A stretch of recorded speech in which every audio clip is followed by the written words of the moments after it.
Welcome to the stream. Alright, friends. Today is the 6th session of the first dawn. Let me have some more of this. Hold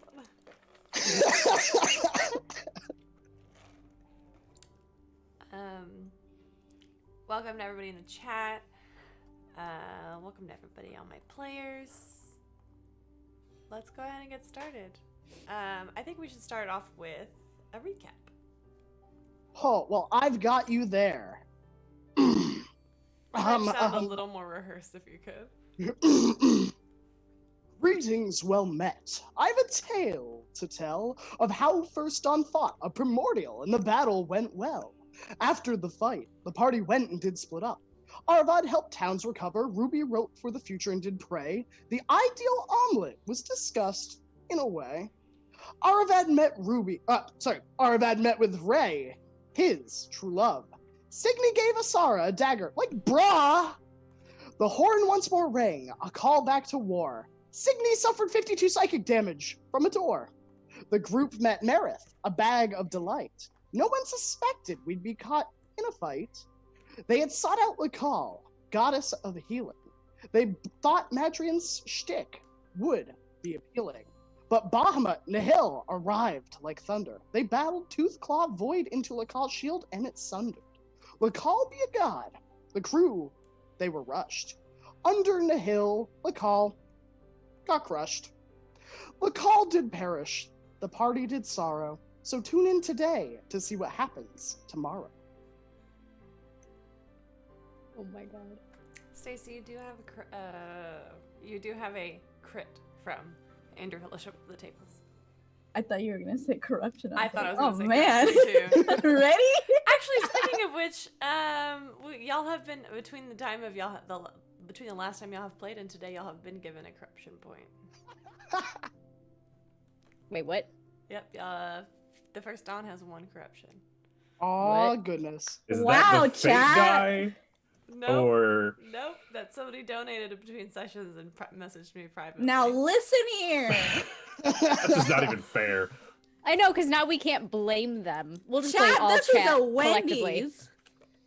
I mean, I'm just gonna blame Sunday Friends. Yeah, well, I'm kidding. I think it was Mindy because Mindy was the first one in chat to go, I swear it wasn't me. It was not Mindy. This person can reveal themselves in chat if they would like to, though. Guilty conscience, Mindy. Oh this my is a god. Wendy's. Oh, I love y'all. I do. It was Mitch. Was it Mitch? Anyway, Yeah. There's a considerable time jump. The Dawn War takes place over many, many years, and hold on, first dawn of the day. first dawn of the day. Yeah. Sorry, I'm just like, ah. Okay, anyway.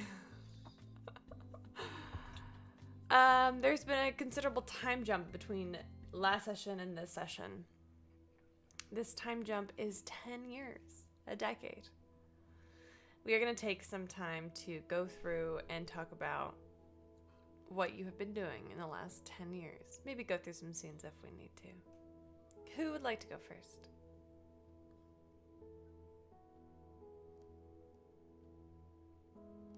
All right, fine. I'll go first. Oh. Goat. I saw you, Holmes. Ruby spoke up first.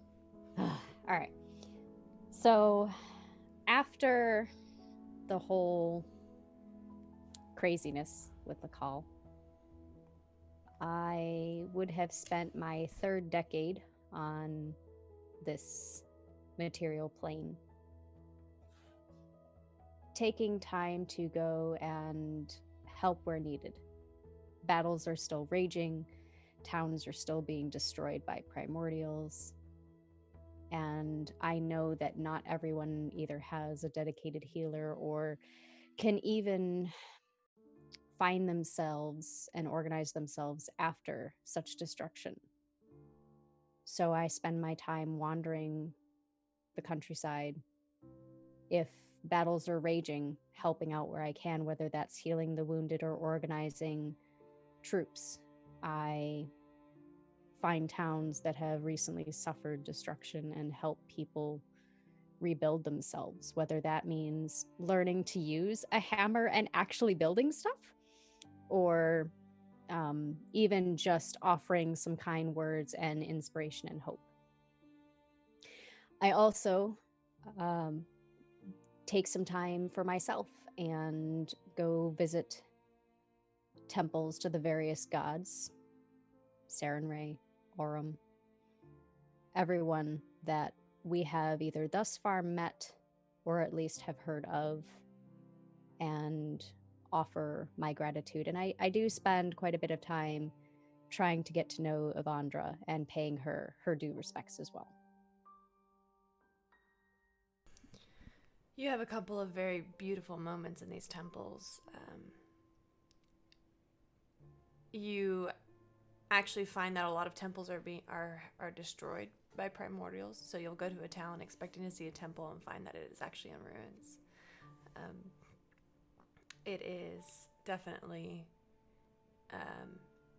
sombering and something I'm sure that you help out with once you come across a situation.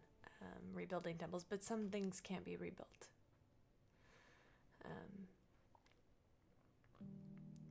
I'm sure through many of these things, your friends are with you. Arvad, since you spoke up next.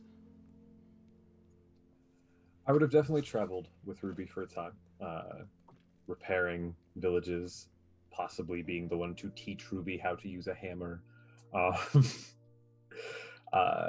I would have wanted to visit 1 or 2 temples of Osiren along the way, just to kind of check in and see how things were going. But I would have been much more interested in seeing the other temples as well. After a bit of travel, I probably would have taken my leave. Actually, after Ruby moved on from the last temple of Avandra that I imagine she was in, I probably would have stayed behind. I probably would have spent several months there, just not really like taking part in the worship or anything like that, but just sort of being there and helping where I could and trying to talk to Avandra every now and again. I don't know how that pans out at all, but that would be what I would do. Roll a d20. All right. Oof. 8. How long do you stay at this temple? I would have wanted it to be the temple where we met Avandra. Oh, okay. So, okay. I probably would have stayed there for somewhere between like 6 to 10 months. Okay. Number 2. Okay. Hold on. Sorry. No, yeah, number 2. So, it's about every day you see this statue, this bust of Avandra. And every day you look at her and you swear her smile changes sometimes, but it's always a little mischievous and very knowing. After a while, you find that sometimes the bust will shift after a particularly wonderful kind of congregation or worship. Sometimes it will stay still for quite a long time. The statue has been still for a few months when you find yourself alone in the temple. And then you hear a slight shift. You look up and you see the bust has shifted into Avandra, the goddess of luck, and you see that she holds up her dress and her feet are standing in the pool of water. She looks up, smiling. Well, hello. Well, I will bow fairly low. She will curtsy. I wanted to thank you. You were the first to sort of buy in, and I think the luck of the Changebringer has been pretty instrumental.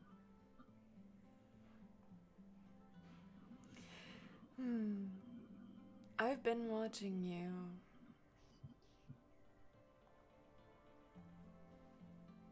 know your secret.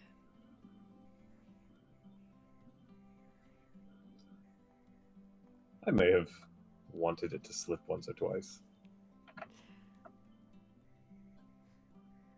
All of this work that you do without any recognition. I'm surprised.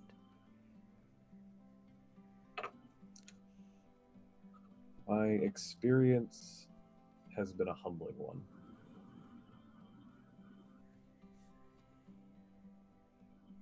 She takes a few steps towards you, the water kind of dripping off of her legs. She doesn't seem to care that the edges of her blue dress have gotten wet at all.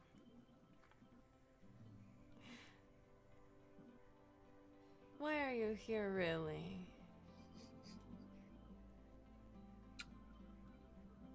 Most beings of any sort of power are very caught up in themselves, as I've seen through this war. They have their own agendas, they're pushing their own narratives, whatever it is. When we encountered you, you asked for help. And in that victory that came out of that, you did not make some grand boast as to your influence or your power, and you didn't need to say anything about who you are. We knew. That was somewhat intoxicating, as someone who also doesn't like to speak on myself very much.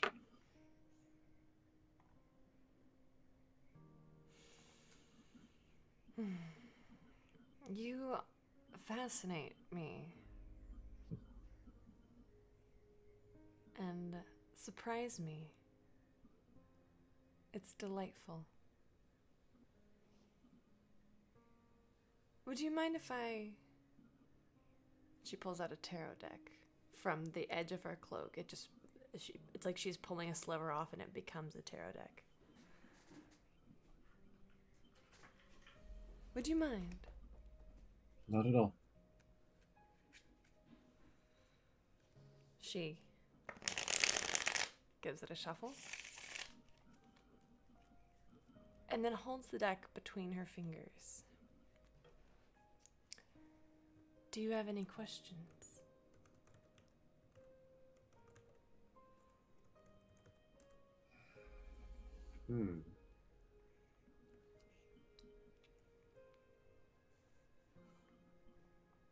Will this all be worth it?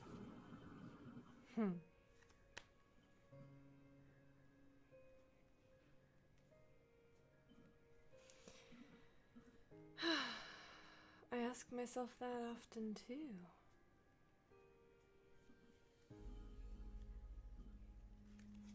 She holds the deck between her fingers and then spreads them, and when she closes them in her hand again, there's only one.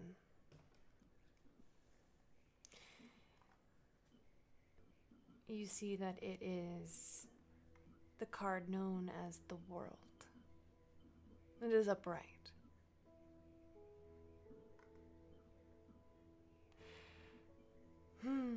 To encounter the world is to encounter a great unity and wholeness, fulfillment, achievement, completion. All of the efforts that you have been putting into place, they are paying off. The mortals are winning. Thanks to you, to Ruby, Signy, Madrian. They are quite the dynamic team. I'm very lucky. And as I say that, I'll wink at her.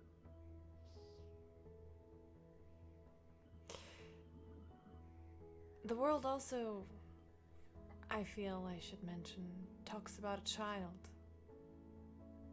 The birth of a child. Marriage.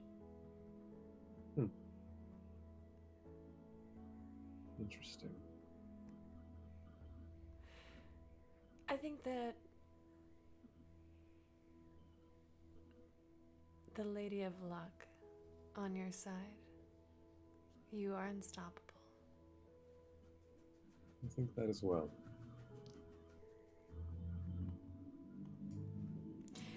And that is where we can fade to black if you'd like. Not Yeah, in that. yeah. Okay, anyway. Your second thing? After spending some time there, I would have traveled fairly far to a different corner of the world, one that we haven't really been to. My check-ins with the Temple of Osiris was primarily just let them know how my job was going. But I also have been inquiring as to the location of a most holy paladin, where Aurora Messias is. Messias, my bad, Messias. Aurora Messias. You know her as someone very important to Osiris. His champion. A fighter whose skill with the blade and with her words is almost unnatural. She is in the deserts of the West. She has a small settlement there called Talira.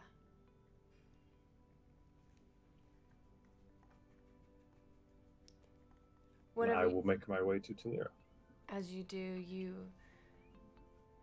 encounter maybe a land of a couple, 10,000 people.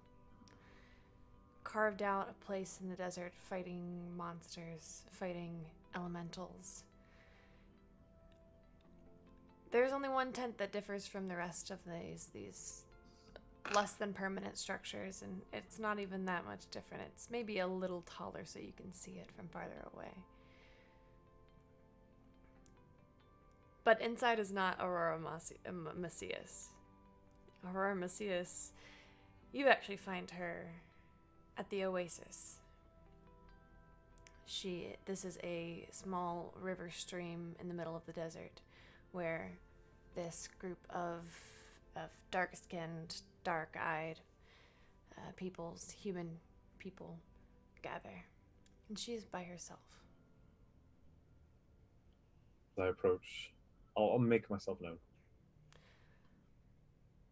Hi. Hello. Sorry, do I know you? You do not. I am, at that point, my clothes will shift to the robes of the Prophet of Osiris. Oh. Don't. And then they shift back. You see, this woman is dressed in heavy armor with reds and golds. She has straight black hair that is to her shoulders, and brilliant green eyes. Her skin tone is lighter than a lot of her other people, but pretty dark.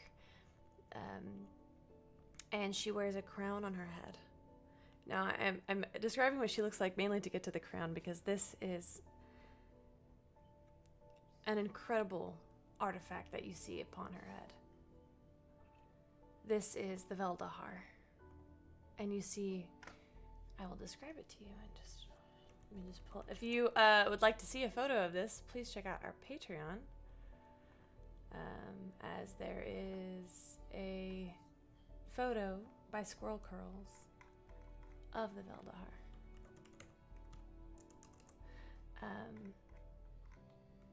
One second. She kind of gives you a nod, and this helm seems as though it was made for her. Maybe it fits her absolutely perfectly, and it doesn't seem like... There it is. It doesn't seem out of place, although she does not... she commands the aura of someone authoritative, but less of a queen and more of maybe a king. Someone who's used to ruling. It has a band with silver intricate carvings. You see a stone that looks like it's made of sun. You see a ruby. You see a moonstone. You see an emerald. And on the very top, you see a diamond.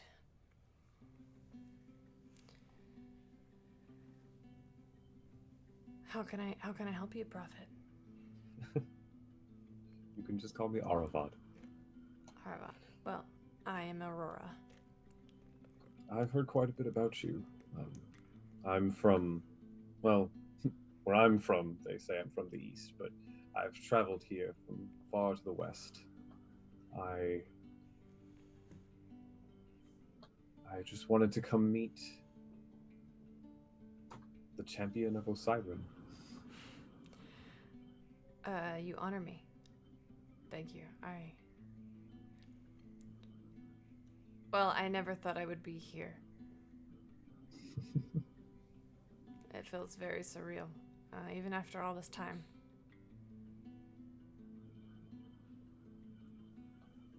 People talk about your prowess in battle, your commanding presence, your decisive nature, but they leave out your humility. Thank you. It helps that I was not always a champion of Osiren. I quite think that was earned. Perhaps. Sometimes I wonder how much of it is me and how much of it is him. Not that I mind in any way. It is just that it was hard to believe that I was capable of what I've done. There is my course to become what I am. We study a great number of religious teachings. Specifically, I traveled to many different temples, to many different gods. And there is a pretty common theme. The gods, when they choose a champion or a leader or something, they'll frequently give them some kind of gift, something that shows the connection and also bestows on them a bit of a blessing. The Veldahar is an incredible blessing. So the stories say. However, these artifacts, these blessings, these whatever you'd like to call them, the wielder matters much more than the actual item. The item has power, true. I'm not 100% sure what all the famed Veldahar does, but no one talks about the crown leading the battle. No one talks about the works of the diamond or the emerald or any of those various stones. They talk about the bearer. They talk about Aurora.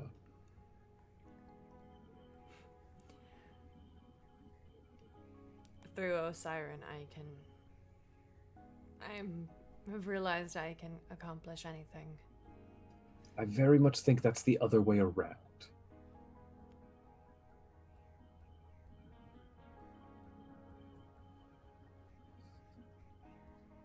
Perhaps.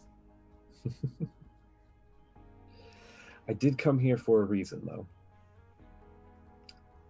I wanted to know, would you pray with me? I've been quite troubled over the last few years. And while I have my role and I have my duty, I don't know that I quite have my faith.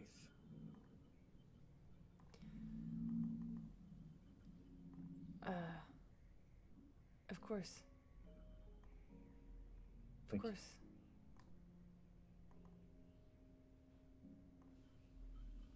I'll kneel down and pray with Aurora. Unless you want to go through that specifically, I was just going to kind of leave that there. I'll spend Sure. probably a month or so with, 2 or 3 months with her and her company. I don't really bother her much anymore. I'll mostly just spend time with the company that's sort of gathered around her, telling them stories of what's happening in the West, so that they kind of know that they're not alone in this crusade. They're not alone in their goals, and they're not alone in their victories. Kind of help drive them forward. Definitely. Once I'm done there, I will go home for a time. Probably the remainder of the time. So 5 years or so, I guess. Very well. Good to know. Madrian. Hello. I think I'd like to do 2 scenes. One is the night before I leave the party, and then the next one, I guess you can surprise me with the next one. Okay. So probably a few days after the battle with Lakal and her death, I think that I've been dwelling on it a little bit more than I should. And I think that I maintain that kind of friendly, jovial smile that just never quite reaches my eyes. And I would like to, maybe at night around the campfire, I'd like to just take a seat next to Ruby.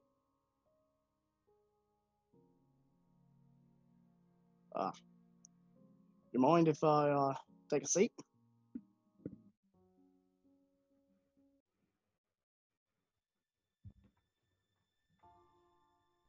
You look worried, Madrian. Oop. Well, it's not exactly worried. I suppose, well,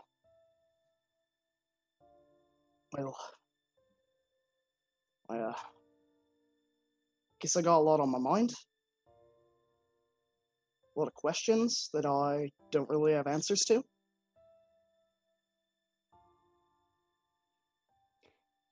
Is there anything I can help you with?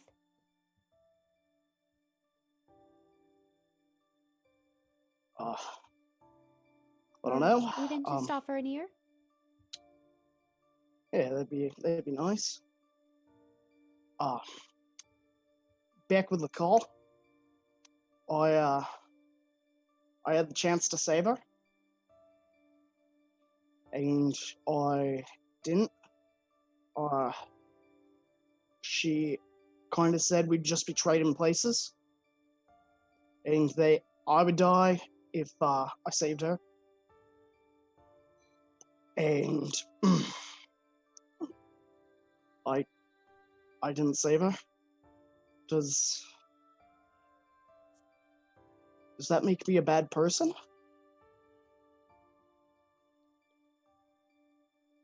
I'll reach out my hand to you. I'll take it. And when you do, I give it a little squeeze.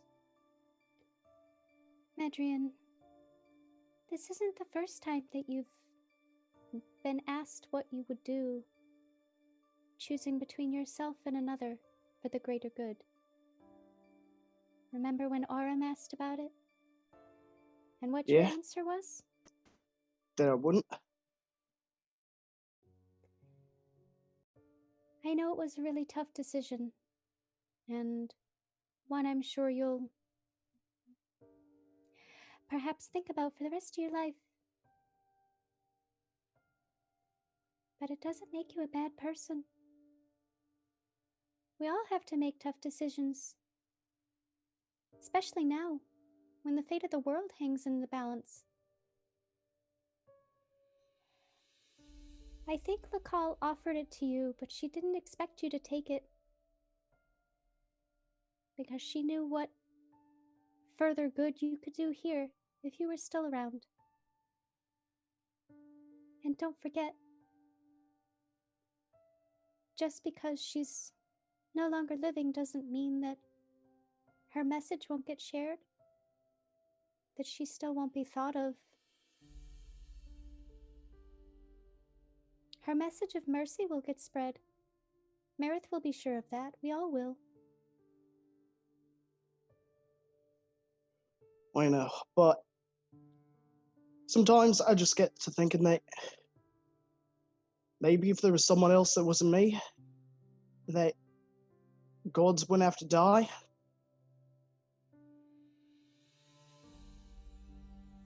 And maybe I'm not meant to be here anymore. I think it's time for me to go home.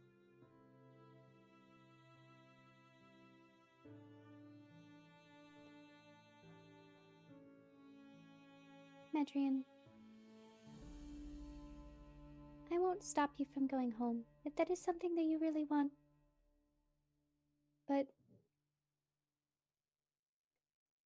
right now, the world needs mercy just as much as it needs people willing to do battle. And you are the best of us for that. And without you,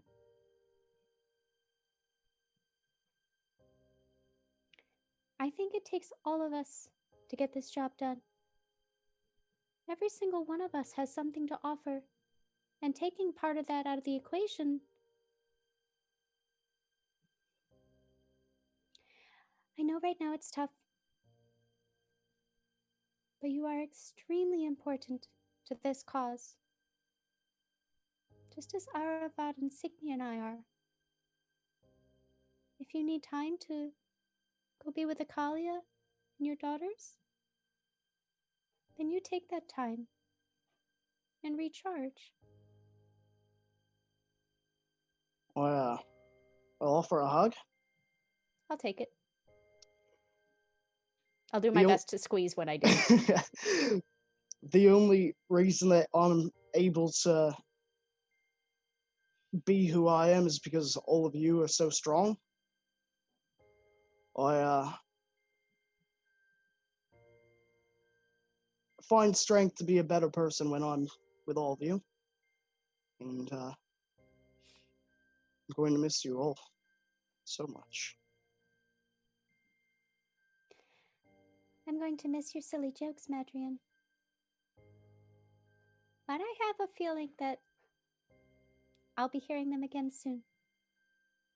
And just make sure you stay safe. You as well. Don't do anything I wouldn't do.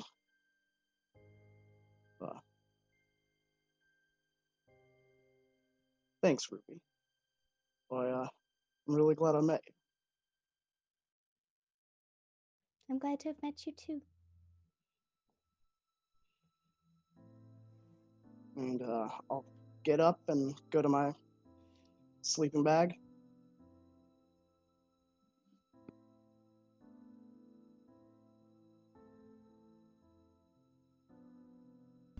I do have another scene for you, unless you had something in mind. Nope. I said surprise me.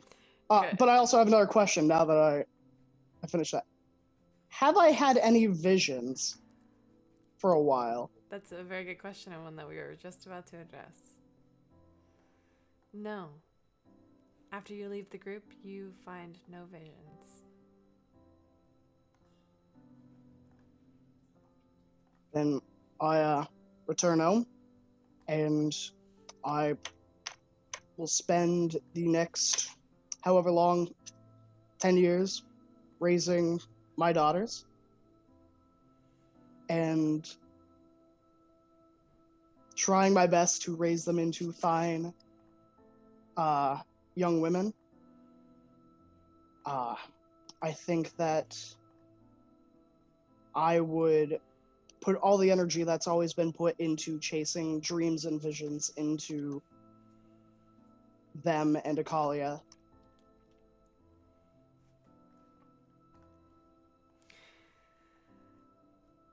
You raise 3 beautiful young daughters. All Aasimar, of course. Sura goes from a quiet teenager to a somber young woman. She becomes a wizard of divination magic. She finds an instructor and discovers her portent abilities with divination. Oh, it's still sad music. Hold on. Here we go. Asara goes from a 9-year-old to a 19-year-old. Vicious when provoked. Temper wild. A sorcerer whose magic comes out in the wildest ways. She is a fighter, although she's not of the fighter class. She wants to, from turning maybe 16, which is when most young humans become adults, begs to go fight in the war. It takes the convincing of Sura and Akalia not for her not to go off. Seema learns the way of the bow. She has no magic abilities, but she goes from a sweet, independent six-year-old to a self-sufficient 16-year-old. She finds that she is just as deadly with a bow as her sisters are with their magic.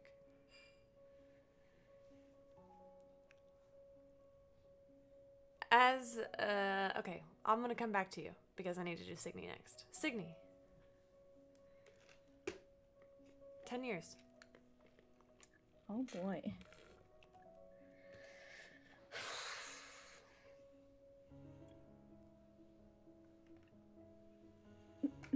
I think in this time, I'm still fighting. Mm-hmm. I know that my companions went their separate ways, so I've done the same, but I have not gone home. As a matter of fact, as I'm fighting alone, I find myself talking to my sword again.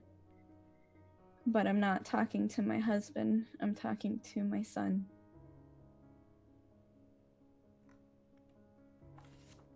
And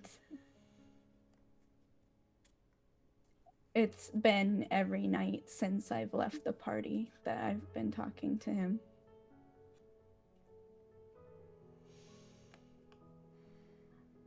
Just, What do you say to him? I say that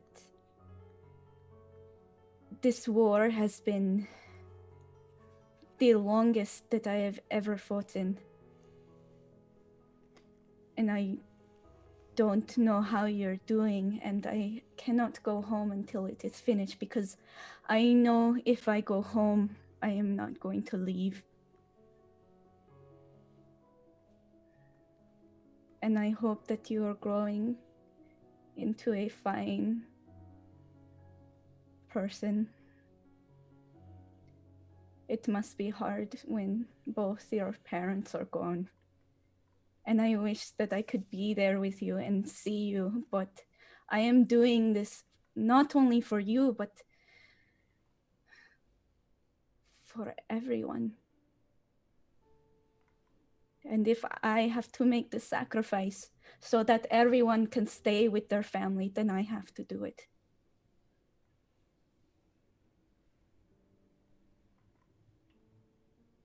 I just hope that you haven't forgotten me.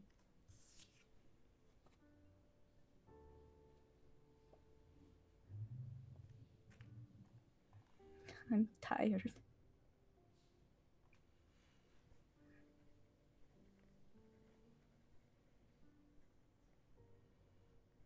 I see the tides of war changing, but I feel like it's the same.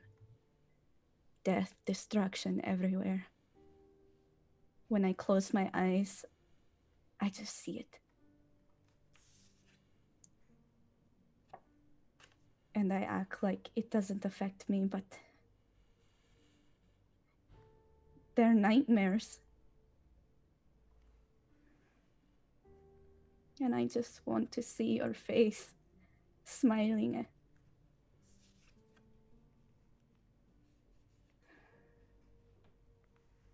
But part of me feels like I will never see that again, because I feel like I am not going to come back.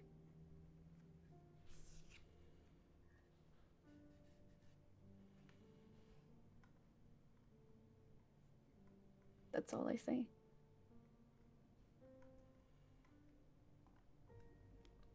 That's all.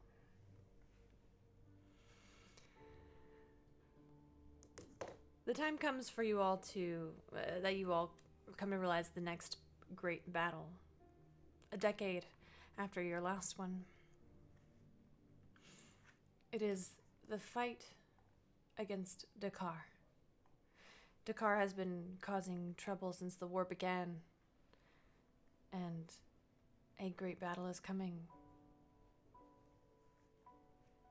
Madrian, to your second scene.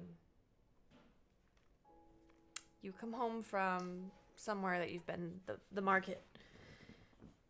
Akalia is busy working late, as she often does, but you notice that your 3 daughters are very quiet, which, even though they all still live with you, is quite dangerous. What would you like to do? Are they sitting at the table? Nope, they are. You walk in the front door and you don't see any of them. You know I don't they're see here. any. You know Is they're it my here. birthday? Okay. Nope. Okay, so that rules out a surprise party. I'm gonna walk in and look for them, They're each and in- I'll call out. You find your oldest in her room. You do knock on the door? Yeah. It swings open. It was cracked. You see she's packing. What's up, kiddo? Where are you going? You know, you don't have to call me kiddo. Well, I mean, I know I don't have to, but I'm still going to, because to me, you're always going to be my little girl. That's demeaning, Dad. I'm packing Yep. for the fight against Dakar.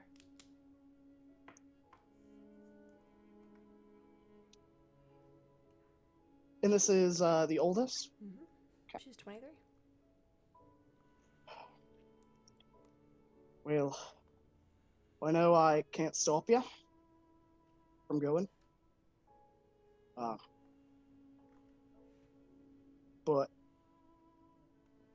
if you're going, then I'm going to go as well. And there's nothing you can do and say to stop me. I wasn't going to. You might want to talk to Asara and Seema, though.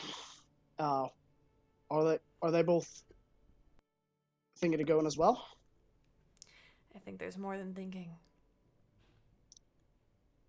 Does your mother know about this?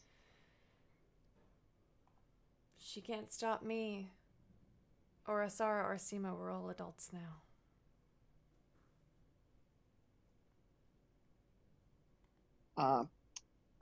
I know that she is very somber, but I'd like to get a read on whether she would like me to stop at least one of them. Why don't you 'Cause roll I feel- insight? Yeah, why don't you roll Okay. insight? You have advantage because this is your daughter. Okay. That is what is my insight? I think it's high, but maybe not. Oh, +8. Okay, that's a 24. Okay. Yeah, she is worried about them, but you get the sense that there's an acceptance for her too. Okay. Look. I know that all 3 of you are adults, and you want to make a change on the world. You want to be part of something bigger. But I've been to her. I've seen daughters, sons, mothers, fathers die in an instant. They, primordials are, well, there's something I'm not smart enough to describe. They're big. They could wipe out a town in an instant. Every person in it, without a moment to cry, to call out for help. I can't stop any of you from going if that's what you want, but I don't want to lose all three of you in the same moment. We had to live with the constant threat of you dying or not and not coming home. As the one who inherited your abilities, I have earned the right to do this. I'm ready. Well, I don't plan on dying. No one does. You didn't. well, it's true, but there's a lot of stuff I didn't plan for that happened as well. No plan survives contact with the enemy. You told me that. It's true. Well, I'm gonna give her a hug if she take it. Give her a kiss on her brow. Look at him. I won't stop you. I'm going to talk with your sisters. Like, I can't decide whether to be proud of you, or the woman you've become. Worried. You don't have to pick. You can feel all of them. Mom taught me that. It's fair. And is she wearing any armor or anything like that? Okay. She's squishy And mage. Yeah. I'll make sure that. Well, actually, I know nothing about being a mage, so I can't help her. But you know who I can help? I can help good old Thema. Yeah, you want to go to the fighter's room? The 16? Yeah, because she's shooting a bow, right? Yeah. You see Yeah. she is, her leather armor is all oiled and tightened. She has 3 longbows that she has made herself.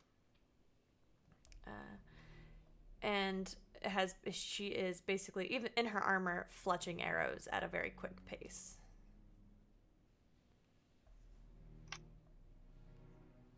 Hey there, kiddo.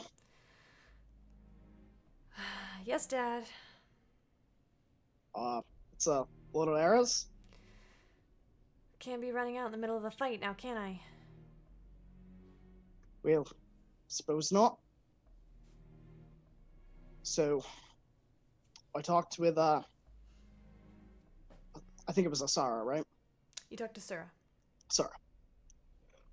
Talked to You Sarah. can't even keep our names straight half the time. In my defense, I've got limited space, and And Look. what do you want? I know you're gonna go regardless of what I say.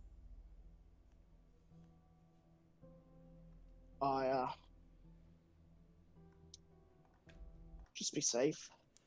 That's not the point of battle, Dad. It's the point of life. No, it's not. To be safe. No, it's not. You taught us that. I most definitely did not. Going off to war, that was safe while we were kids. I'm stronger than you. Do you want to bet? Yeah. And I'll put my arm on the table. Arm wrestling. We'll make a wager with you. I don't like this. Yeah? Well, if you're so tough, you shouldn't have anything to be afraid of. She kind of sits down on the bed. No.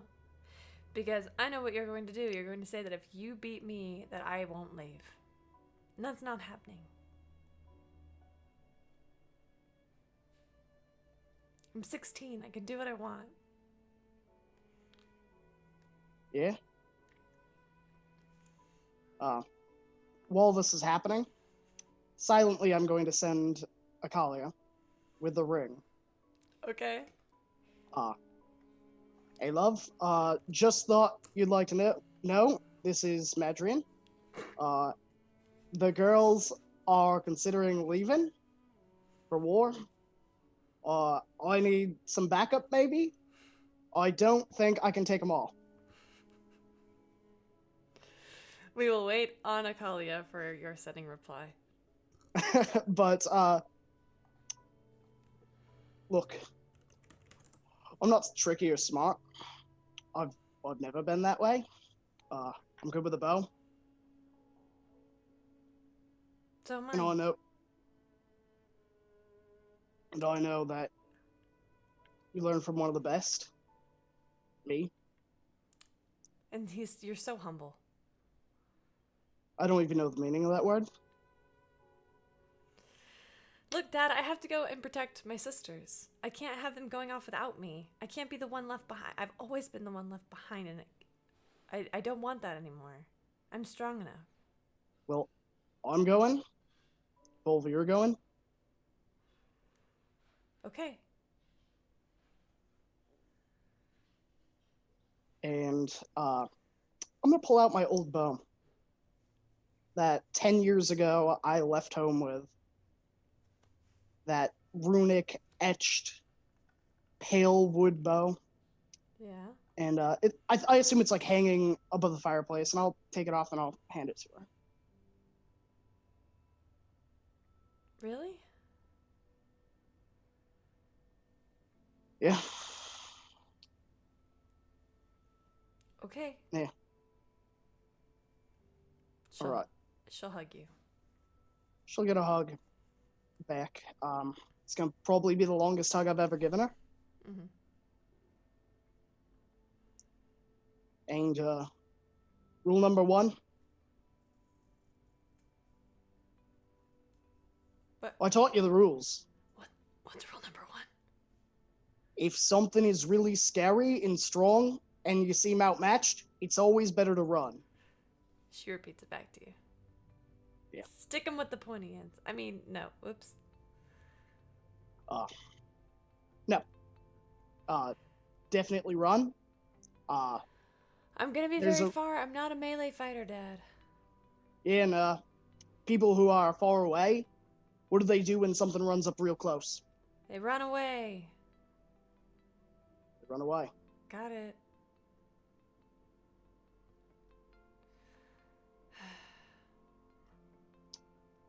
Look, I'm not going to tell you to stay. And I'm not going to tell you to be left behind, but I don't want to lose all 3 of my little girls. You're not gonna lose us. I'll protect the others. None of us are good in close range, and so I'll be right there with them.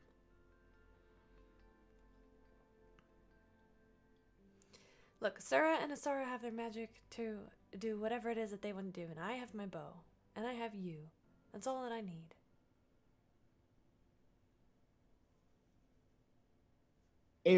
Have I ever told you about the call? Yes, Dad. Sometimes you can't protect what you want to protect.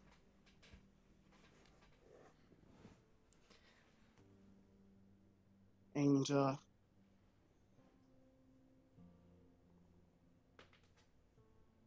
hear you. yeah. Yeah. And you know, if all 3 of you are going, you're going to get in a fight. That if something big comes at you, I'm going to run in. Are you prepared that I might die? Leaving your mother alone? Always been prepared that you might die. And I was always prepared to die, but at least I knew all 3 of you were here with your mother. Your guilt trip is not going to work on me, and I don't appreciate it. Well, that was the last trick I had.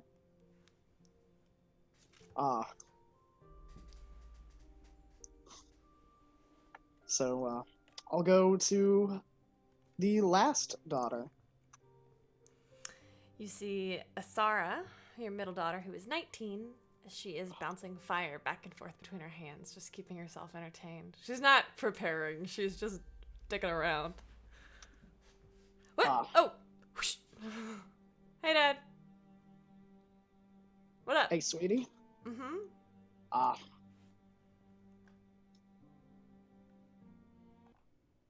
Oh, I don't want you to go. That sucks for you. Yeah? Love you. Whoa. I'm allowed to make a case, yeah. Well, how are you gonna waste your breath?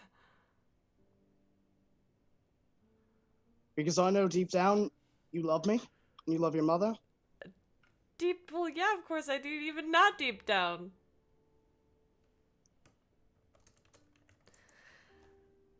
Have you ever been able to tell me what to do, ever? No, that's why I'm hoping this is the one time. No. Nice try, though. I suppose it's too late to ground you? I'm 19. You can't ground me. Yeah. I mean, I don't... Oh, I was going to use the word statute, but I don't think he understands what that means. You know, I don't... You could take Seema's bow away, but you can't take my whoosh magic away.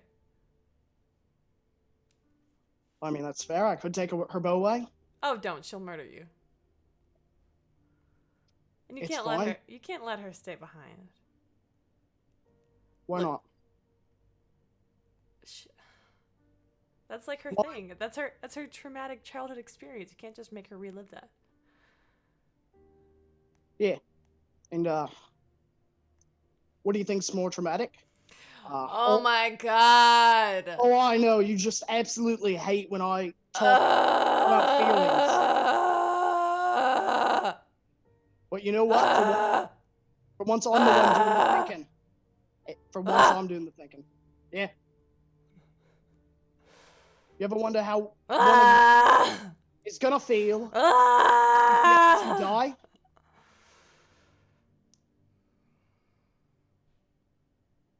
Out of the three of you, which ones of you have gone to war? Which ones of you have fought a primordial? How many things have you killed in your life?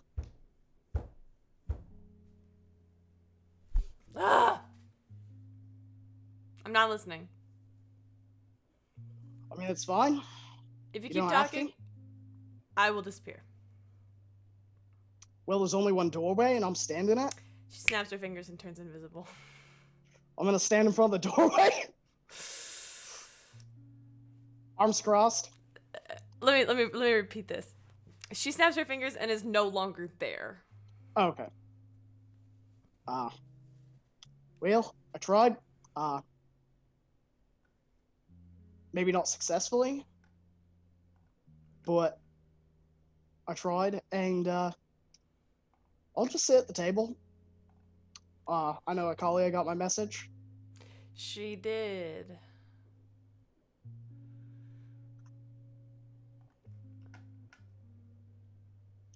They finally decided to tell you, I take it. I have tried speaking to all of them, individually and as a group. They seem pretty set in their decision. I'm not thrilled about it, but they are adults. Hopefully they can stay safe like you did.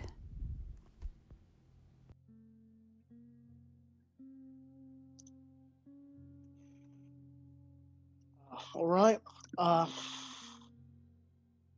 gonna go to my room and pull out like a small wooden chest that's held my armor and my shield. It's probably covered in dust. I haven't touched it probably 10 years. And I'm gonna slowly put it on. I'm gonna write a note to Akalia. And I'm gonna go get the wolf art bow. And I think the first thing I think when I pick it up is I don't remember it being this heavy.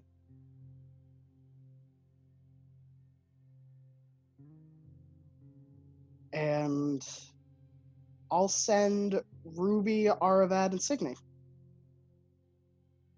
Because I have exactly three slots to waste today. Oi, Signy. It's Madrian. You can reply to this. I'm getting back in the fight. Sorry, I only sent you every other day. my daughters have decided to go to war. You know, that war. I'm coming to keep them safe. I'm going to respond. And I say, Madrian, it's good to hear from you. I got pretty good at making an omelet. I will protect your daughters at all costs. And that's it. And I'll send the repeat message to Ruby and Aravad, just switching out the names. Aravad, what's your reply? You don't have to tell me who it... Never mind. It's good to hear from you. I will do what I can to keep them safe. Ruby?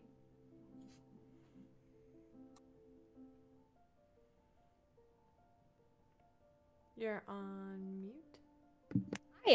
I am not on... I'm good. All right. I'm technically capable, y'all. I got you. Right. I mean, I know the voice, but all right. Yes. I will keep an eye out for them, Madrian. Of course.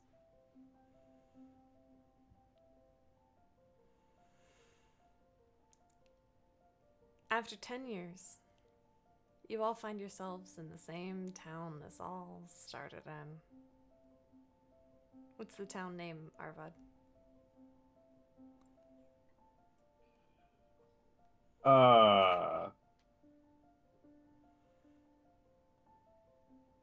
Asmarin? Sure, that works. The very small village town of Asmarin.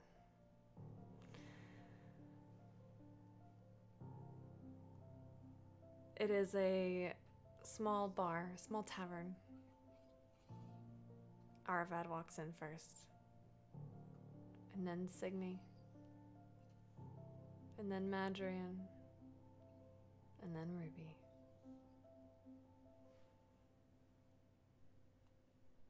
What do you do?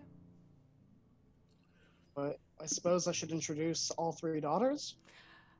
Are you all traveling together? Oh yeah, I'm not gonna let them out of my sight. It's very hard because they go different directions. Who do you go with? They sometimes meet back up again, but they take different roads essentially. Okay. On my travels here, I'm gonna send each one of them on. I think it's a few days, Yeah. telling them to meet here. Okay. Yeah. To cover that. But I will travel with the youngest one, which is Asara. Seema. Seema. Shoot, I mixed them up. Sura, Asara, Seema, wizard, sorcerer, fighter. Okay. You find yourselves in the company of three additional wolf hearts. My, we'll need a bigger table. I'm gonna go to Asara. She And gives I- you a big hug. Hello, little one. I'm not little anymore. You're little to me. Did you bring the dagger? Yes. Good. And that's not all I brought. And she whips out her father's bow.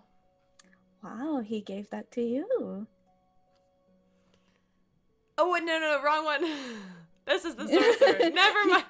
There's too many daughters. This is a different one. Never Signy mind. is confused. Gave that to you. I'm not very good with it. I'm better with... And she pulls out a firebolt and crackles in her hands. Magic, that is quite special, little one. I hope that I can count on you having my back in the war. Of course. Good. What do you all do when you walk in? I'm not even going to be polite about it. I'm going to rush and give everybody a hug as Oh, I enter. Ruby, hi. Hello. It's good to see you as well. It's been a while. Only a few years. give or take. Yeah, I mean, what are a few years among mortals, eh? Aravad is now in his 40s, thereabout.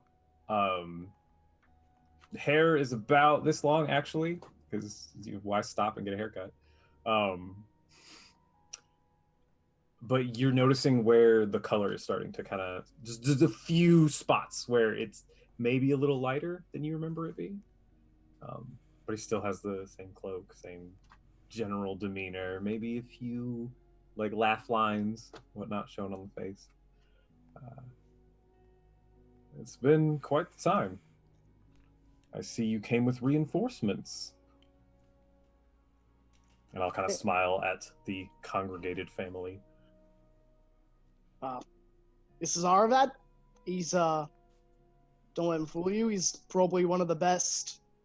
Well, I don't really know what he does, but he does magic. And, Are you a sorcerer? He plays a doodle-doodle. A what, Dad? A I doodle-doodle. pull out the lyre. He's referring to this. I have several traits, but sorcery is one of them. And 4 little motes of light will begin kind of circling me. Like, wow. You see, Asara, the middle one, does the same thing, but with a kind of a feminine flourish about it. Ha! I can do that too. There may be a trick or two I could teach you. Would you? Certainly. The other, Sura is the oldest, and the summer one is kind of sitting there enjoying an ale very quietly, leafing through a book. Barely even engaging. Whereas Seema is kind of sitting next to her, fletching more arrows. You know that all 4 of you understand that a great battle is brewing against Dakar, the storm primordial.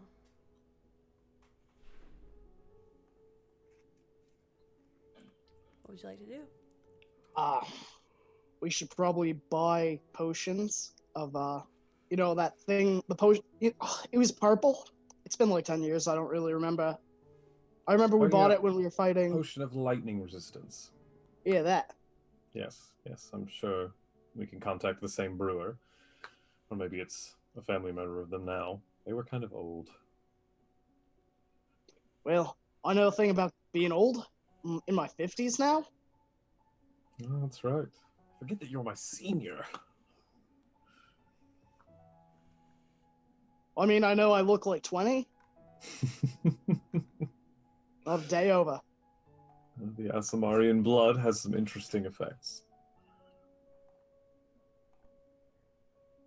I know during this time to prep, I would go to Asura and ask for her dagger. I'm not going to keep it. I'm going to give it a little something. Oh, okay, here you go. I'll take it. And I sit down for about an hour, and I'm just in the tavern, whatever we're doing. I take the dagger, and I take the dagger and set it there, and I take out a couple sticks of incense and crushed up glass-like powder. And I take the incense and I kind of swirl it through the powder, and the powder seems to stick to it. And I begin drawing glyphs on the dagger. And it takes about an hour, but I will cast Glyph of Warding on the dagger. And I will...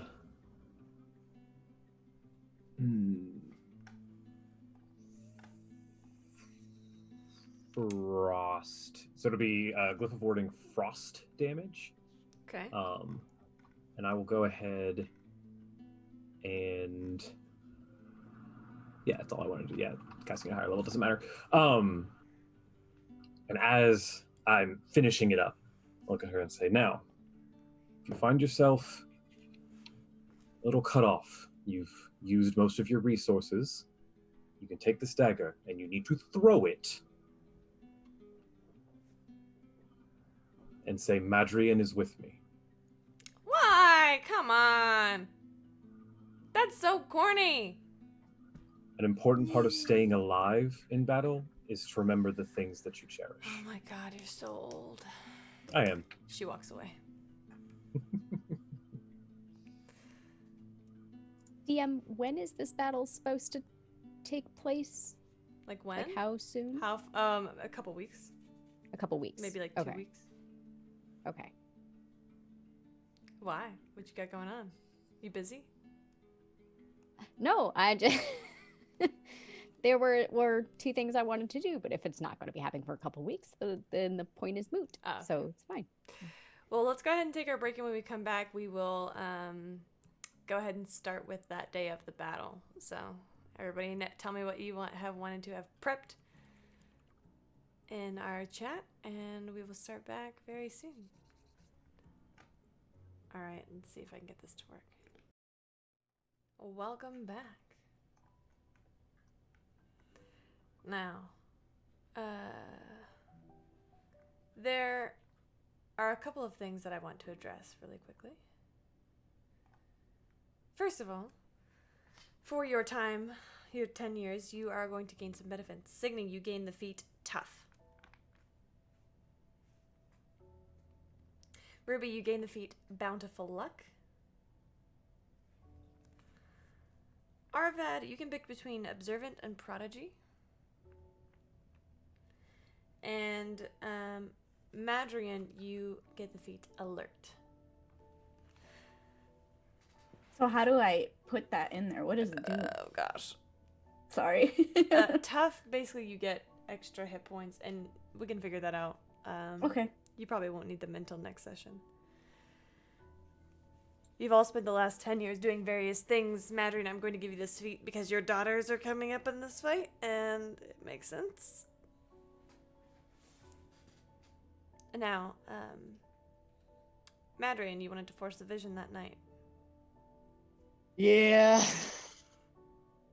Okay. Why don't you go ahead and roll a wisdom saving throw? All right. Let's see. Am I wise? Oh, yeah, I'm kind of wise. That is a 16. Okay. Where are you as you're doing this? I think I'm in one of the inn's rooms. I think I'm sharing a room maybe with one of my daughters or with Aravad. Probably with Aravad. The daughters do not want to share a room with you. And I think before I went to sleep that night, I would have told Aravad that I'm going to try and do this and that I haven't had a dream or a vision in a long time. Careful, my friend. Wake me up if it seems bad or if doesn't go right. I don't know what happens if I mess it up. I don't try to force these. I understand. And you know that thing you do I do many things. with the little glowy things? The little motes start floating around me. Yeah, but like when it goes. When I cast spells? Inspired. No, like when you. Yeah. When. Oh, right. Okay. Yes. You looking for a little courage? Yeah, something like that. I have said a great number of positive things to you over the years, Madrian. I have tried to instill in you good self-confidence and a good positive outlook on life. Going to take a different approach this time. You go in there and you learn what you need to know, and then you come back. Because there are 3 people on that battlefield that we need to defend. And if you're not there to do it, they will lose a bit of their edge in the fight. I mean, so come back. There's 6, really?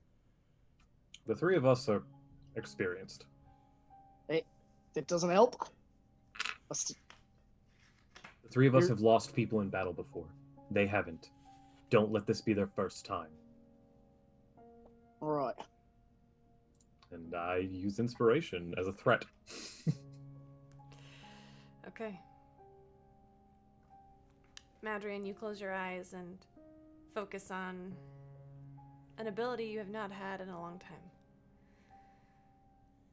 You try to pry it open, pulling at the edges of this connection to the weave. And as you do, it tears and ripples open. Bright light covers your vision. Arvad, you see Madrian's eyes open, and in them you can see the stars.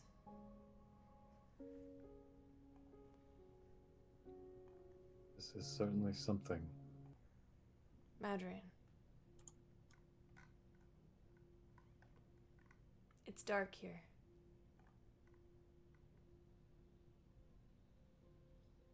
You're not sure what to make of that at first.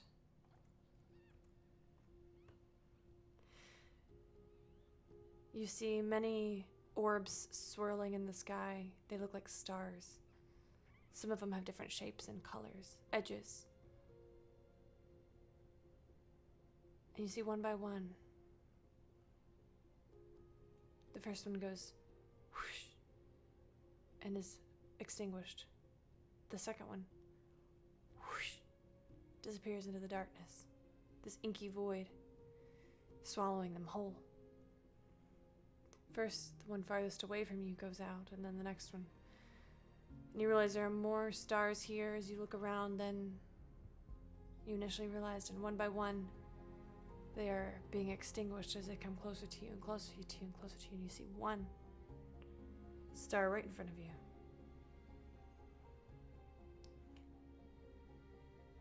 Would you like to push further into this vision? Yeah, I'm gonna reach for the star. Okay. Make a wisdom saving throw.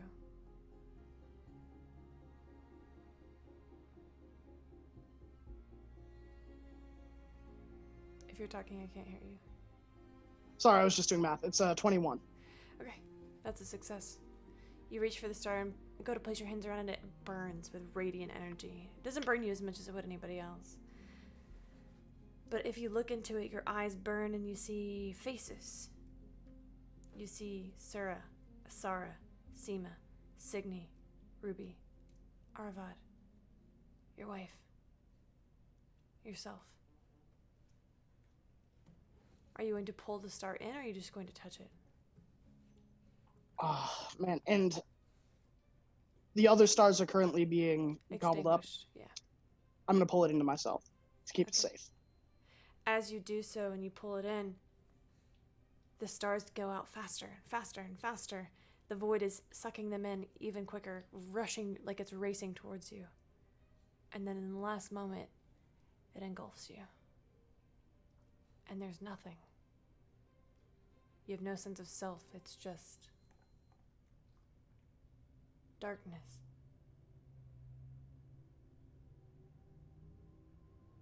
Seems like it will go on for eternity.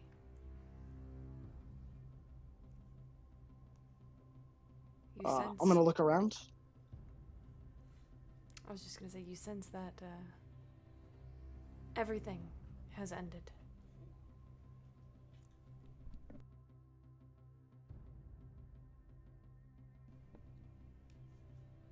You feel trapped, unable to escape this vision, unable to dive back deeper into it. Madrian, I need you to roll a d4 and a d10. All right. It's a 21, or a 2 and a 1. 2 on the D10, 1 on the D4. A 1 on the d4. Okay.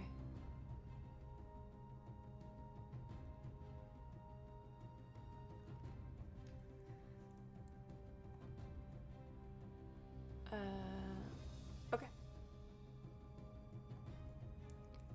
After what seems like all of eternity has passed, you open your eyes again, and you are there in front of Arvad.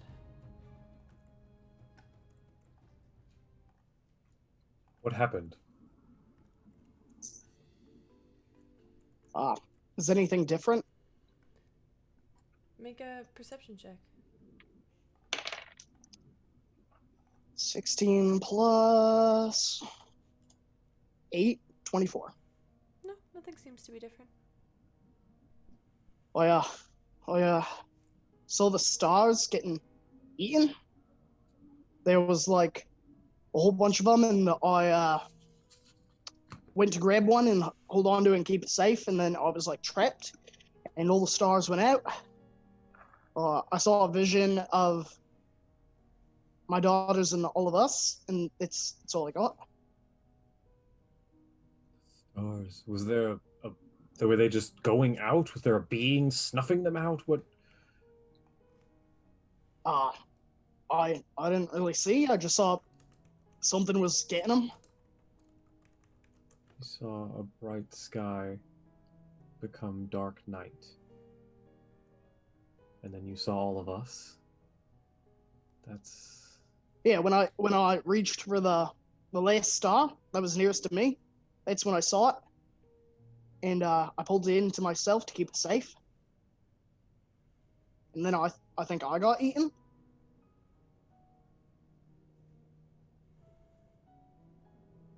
This is concerning and disturbing.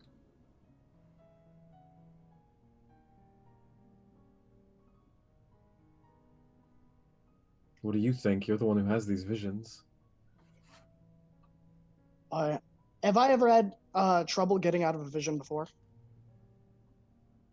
No. Did it feel like something was preventing me, or Yes. this one was different?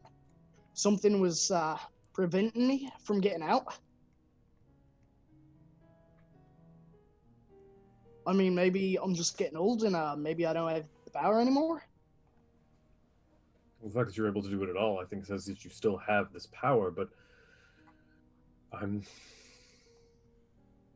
something was preventing you. Imagine, I've traveled all over the world. It's part of what I did in my 10 years, apart from everyone. I've asked around about people like you with your abilities, and I suppose now your daughter. There's no one else. No one's ever heard of this power. Several people laughed at me openly. For something to be trying to hold you in,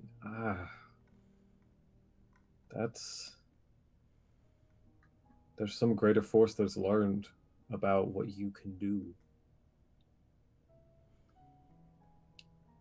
You probably need to talk to your daughter more about being very careful. Well, I'll do that in the morning. And I'll take a look at my wrist. I think over the past 10 years, I've scratched off some of them. That have probably been events that have happened. I know I have the one that was 30 years, so it's 20 years off. That is a new tattoo. Yeah, you have one for the fight against Nicole, or the fight against Dakar. Yeah, and then I've got the one with the two people and the person getting stabbed in the Shadowfell. Mm-hmm. I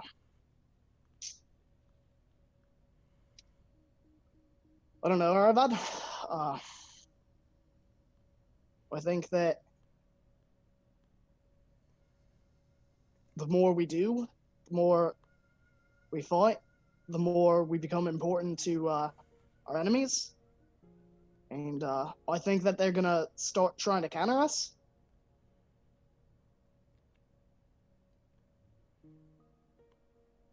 That is the most tactically sound decision.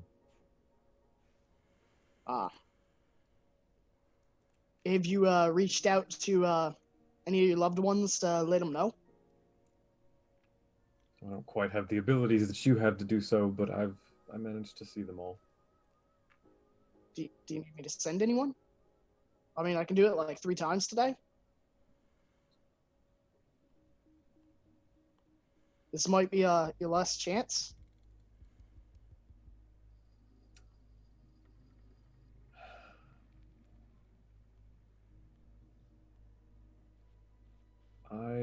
No, save those for yourself, for Ruby and Signy, your daughters. I'll figure something out. I mean, I can do it again tomorrow. It's not like a big deal. We're about to go to bed. If you don't want me to, you don't have to. But you're a good friend of mine. 2 of the people I would like to reach out to, you've never met. That will make it quite difficult. So instead of taxing yourself further after what is, I'm sure, quite the difficult use of your abilities, I will say, save this power. Rest. We don't know what we'll need tomorrow. We don't know what we'll need in the coming days. This battle looms. You're a good man, Arvad. I don't know if I've ever told you that, but You have. You are too, my friend. I'll give you a pat on the shoulder, and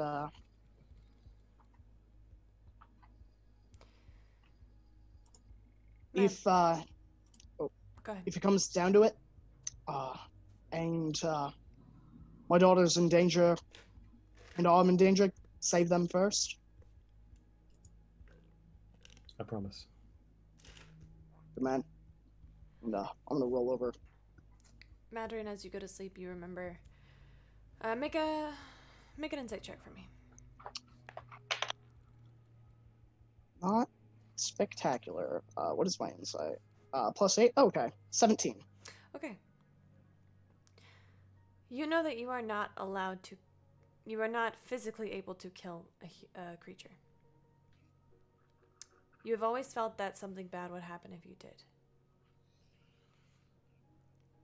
You've come close a few times, and you get this pit in your gut, like you've swallowed a boulder. You have that sensation right now.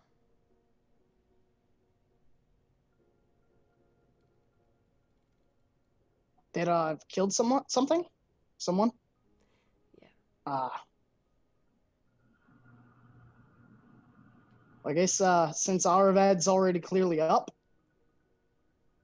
I'll let him know. When? Where? Killing someone is something you sort of remember. Is it possible I killed a star? By trying to hold on to it? I mean, Aram would say that things die eventually, and trying to prevent that is going against, but that's definitely not the same thing as killing. I mean, maybe the stars were things? People? Things? I don't know. That's...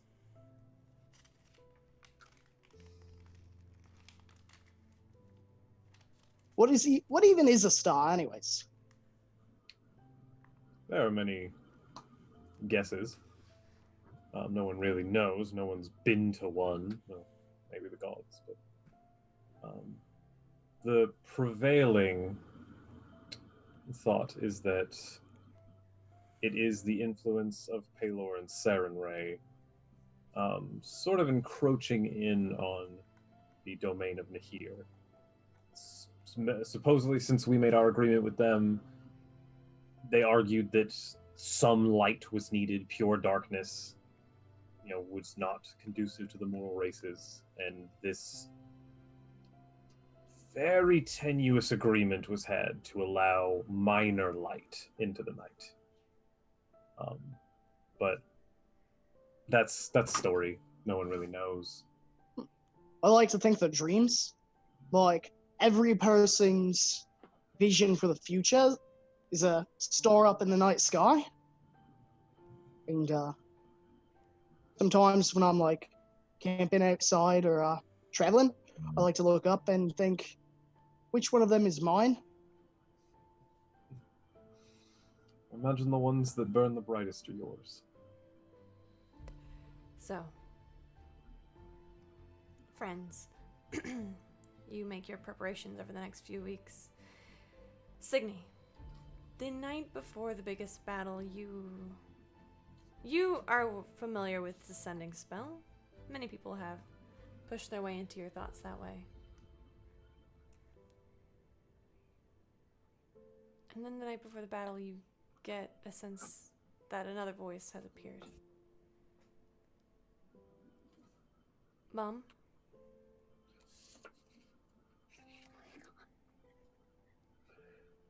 Are you there?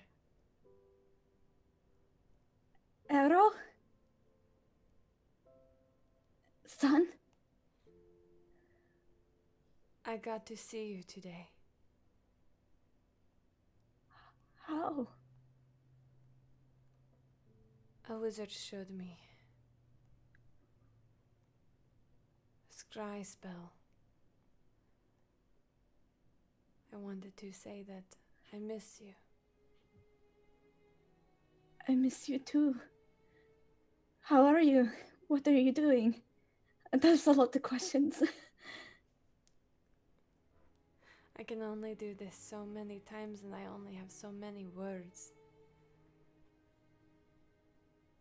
But I am well. I'm here. I wait your return one day. I love you. And thank you for all you've done for me. I love you too, son.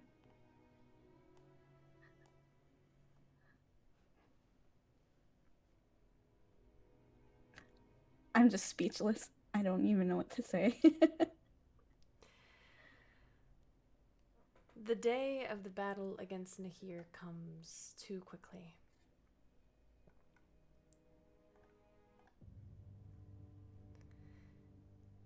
It is a dark, rainy day. You find yourselves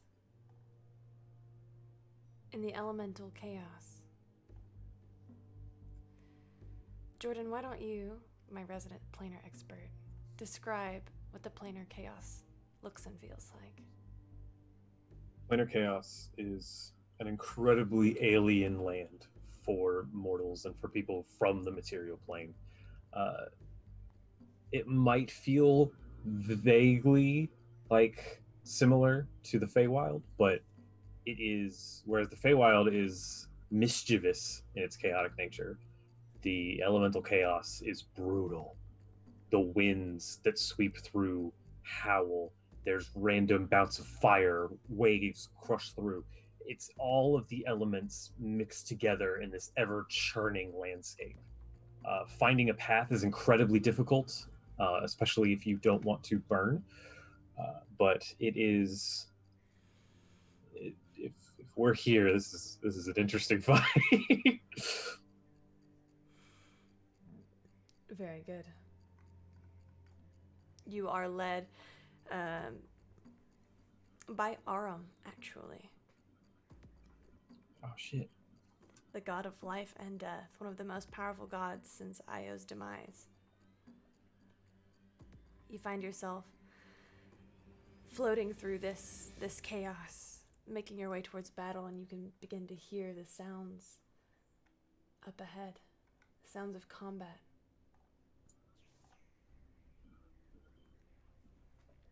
Any last words before you begin? Is Aram directly with us? He is up ahead, maybe a couple 100 feet, so kind of leading the way. You are being pulled kind of in his wake, you and several thousands of mortals. Okay. Is he within earshot? Like if I hollered or like? You could speak to him. Yeah.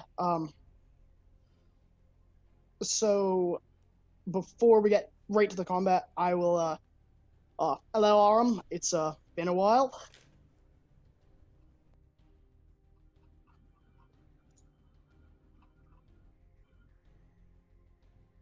Bless you.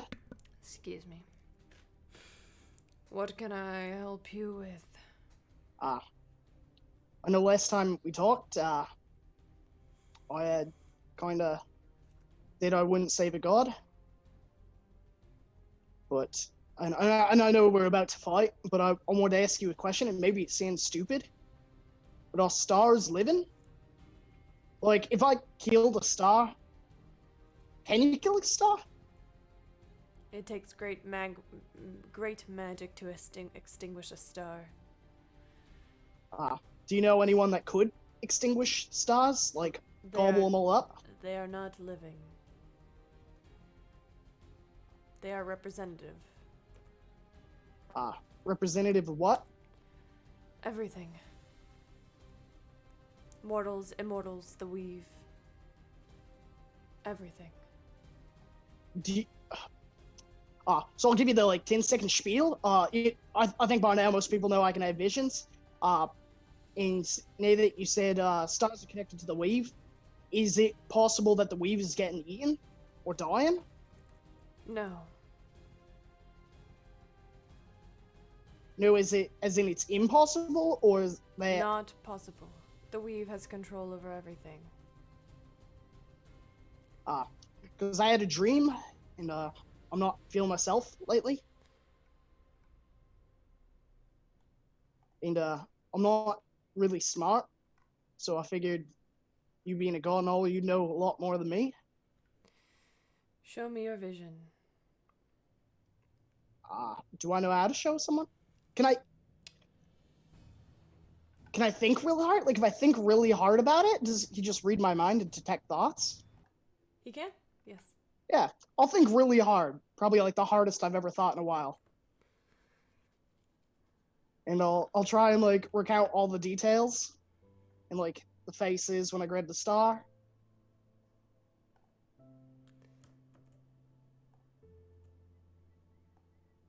The vision is a representation of you trying to hold on to the people that you love.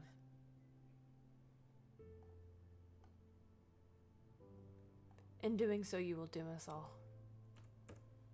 That is all. He takes his leave of you before you can reply.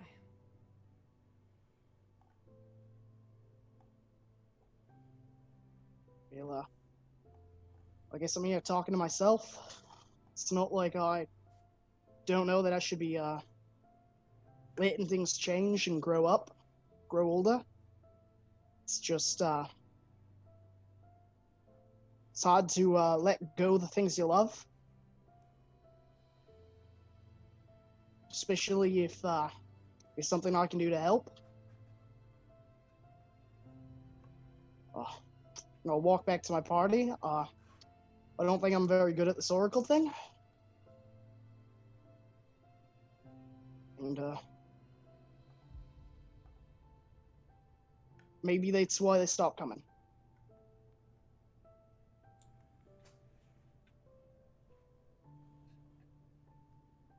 Would anybody like to respond?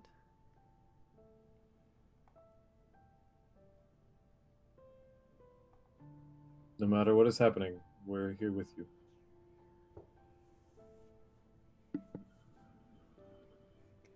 You don't need your visions to be our friend, Madrian. To be our companion. You are still you. Yeah. Well, I mean, I love you all so much. And I think I'm going to try and get them all in a group hug. I definitely help with this. I'm gonna grab all your kneecaps because that's pretty much where I can reach. You can. You are not walking. You are kind of floating. So you're. Oh, we're floating? Okay. Without further ado. Oh boy. I wasn't muted for that. You find yourselves approaching a massive battle. It begins with a very sudden bang as a tidal wave comes crashing over Aurum, who throws his arms out to the side and is engulfed in this tidal wave, but it washes right over him. You see a creature, a being, larger than gargantuan ahead of you. It's formless, shapeless, but somehow exists right there. You know it's right there, but your eyes deceive you.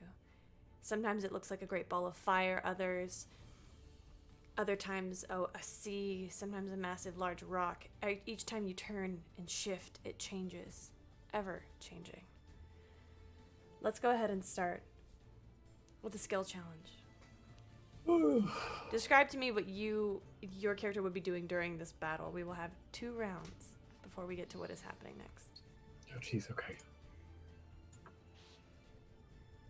Let's get an initiative roll to see who goes first. We can have some rolling since you guys have all of these crits and advantages. I have 17. Anybody above a 20? Nope. Madrid, you have a +5 with alert. Yeah, I got a 13 with the +10. Oh God, bless America. Jeez. Can I use that inspiration? Or not the inspiration, the one that Arvad gave me? No, that would have worn off. You have an advantage from the chat. Oh, I am not using that yet. Okay. Okay. Signy rolled a 17. Anybody higher than a 17? Okay, Signy. 16 for Aravad. Aravad. And Ruby. Oh. And then Madrian. I get to do combo turns with my friend. Oh. Yeah.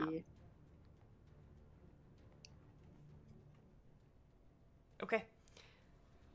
Signy, you were up first. So, is Madrian's daughters here? Yes. All 3 Okay. of them. So, before I start hacking and slashing, I'm going to turn to his daughters and I will say, "This will be very dangerous. If you find yourselves in trouble, call for me." And I will put my hand on the smallest one, and I'm Seema. casting, Seema, and I'm casting protection from energy. Okay.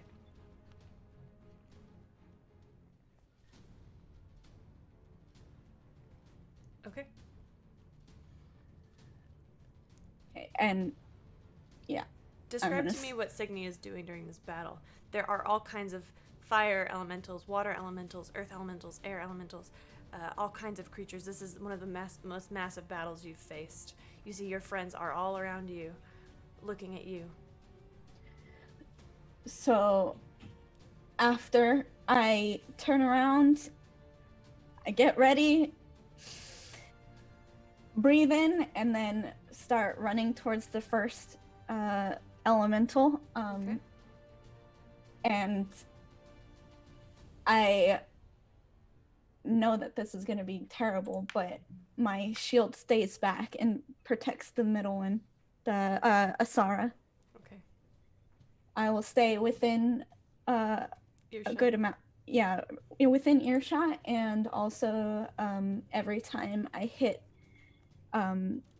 there's like sparks of fire or thunder as I cast my smites. And on me, I'm casting Shield of Faith. Is that a concentration spell? Or no, it's not Shield of Faith. What's it called? Crusader's Mantle. I'm casting on me. Okay. Why don't you go ahead and make 3 attack rolls? Okay.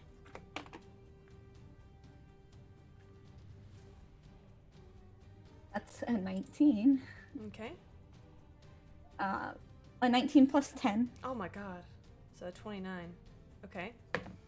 That Second is roll. 11 plus 10. 21. And a 16. Okay.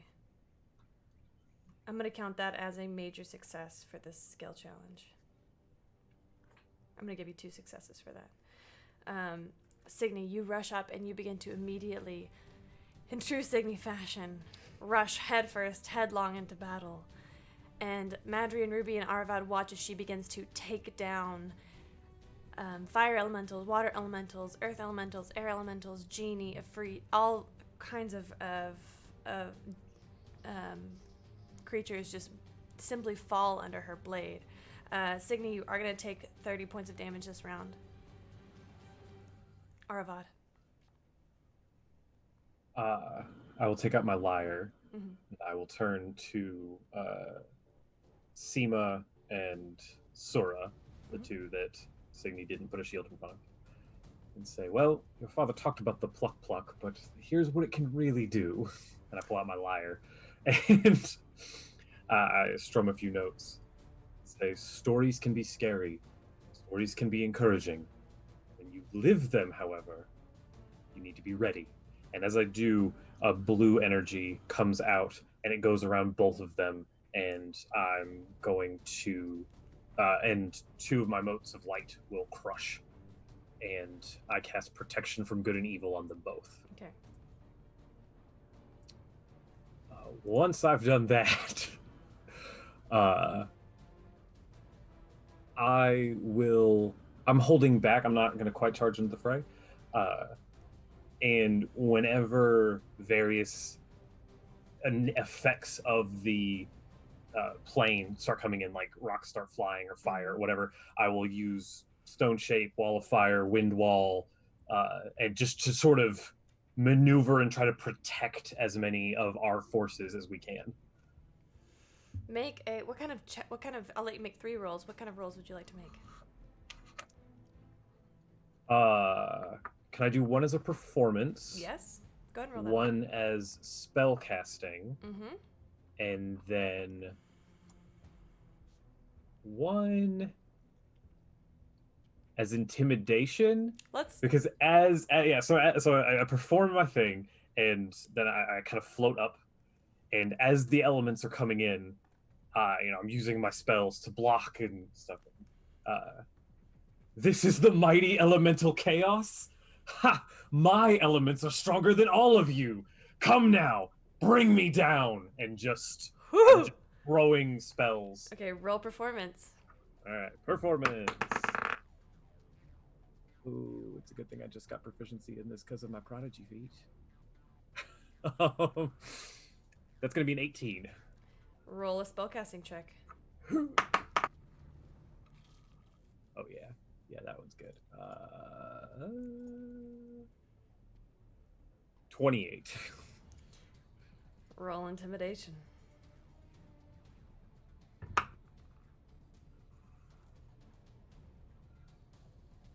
19?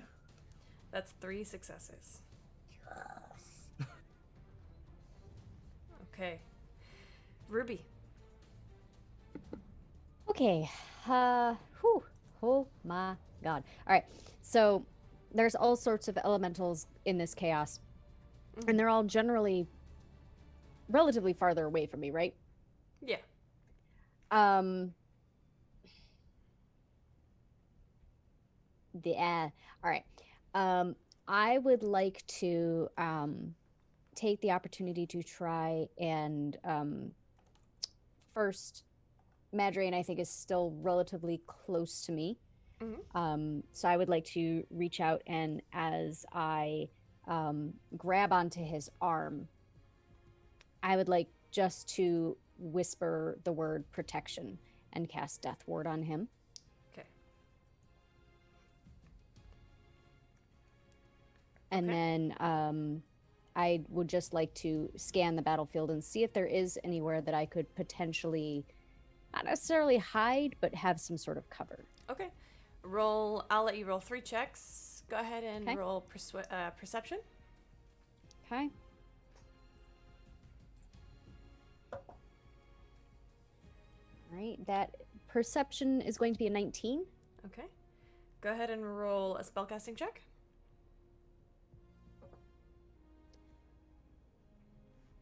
That is going to be a 20, dirty 20. Okay, beautiful. And then what one more roll would you like to make?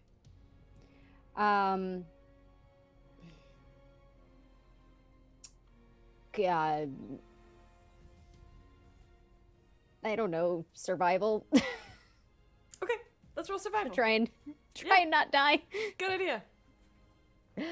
I am going to use one of my advantages Okay, go ahead. for that. That's a little better. That'll be 17. Unfortunately, that's going to be a failure. So you're going to take 40 points of damage as a fire elemental seeks you out and just rolls right over you. This is fine, y'all. It's fine. Madrian. That is 2 successes and 1 failure. I'm gonna. Well, Ruby is now hiding, right? She's trying to, yes. Is something hitting her? I know she's taking damage. Yeah, a fire elemental. So I'm gonna cast haste on myself, Okay. and then I'm gonna take 2 shots at it. Okay. With the bow, and for a moment, Madrine doesn't have a quiver. And he like reaches back as if instinctively to grab an arrow and goes, "Oh yeah!" And then he just draws the bowstring, and this shimmering like arrow shape in the air kind of just appears. And he kind of draws back and fires this like almost like a heat wave like in the air. It has that little trickle as it flies, and he just fires 2 shots right at this fire elemental to drive it off. Are you sure it's only 2? I'm pretty sure it's 4. Uses an action for Haste. his haste, and then he gets 2 attacks per action, so he gets the additional action from haste. Okay, go ahead and make it 2 attacks. All right, and he's also going to bonus action heal Ruby. Okay. With a healing word, I believe. Okay, go ahead and make your 2 attack rolls. Okay, that is. Oh man, I think I'm gonna hit with both. That's a 24 and a 32. Definitely, those both hit. Don't worry about damage. Perfect. And then make a spellcasting check for. All right. For funsies. That would be a 16. Oof, that's 1 failure. You're gonna take 30 points of damage, fire damage, as this elemental, another elemental. Oh, this time it is an earth elemental. Come and smashes right into you. All right. Okay. You watch as Sura, Asara, and Seema. I'm not going to describe exactly what they're doing, or everything down to a T, but essentially Sura and Asara, the 2 spellcasters, are sort of back to back, weaving their magic, sending firebolts and guiding bolts, long distance. From Sura, the oldest, you see this kind of whitish blue energy radiating from her, whereas Asara is all fire and red. In front of them, hovering just about in front of them, is Seema with her bow, just endlessly drawing, firing, drawing, firing, drawing, firing. Every single one of her hits landing. This shield kind of swapping between all 3 of them.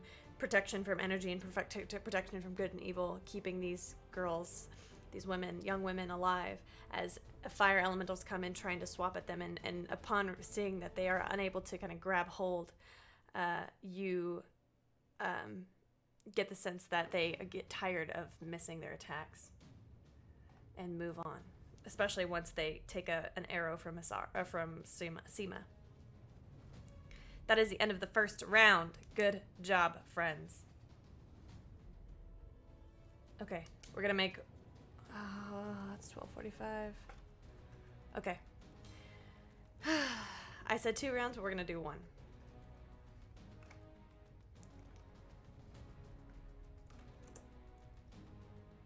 Okay, friends. This battle is going well. Very well. However, many people are being lost. You sense that this god this primordial of storm is quite powerful, and you watch as a bolt of lightning comes striking down, hits Aurum right in the chest, and everybody stops to look up. Aurum is still up. However, he is badly wounded. You watch as in this moment, Aurum begins to pull together these elemental chaoses, pulls together energy from his worshippers, from his followers, pulls life essence out of himself and crafts this ball of chaos, raises it above, and throws it right down at Dakar. In a moment of truth and power, Dakar explodes into 1,000 pieces.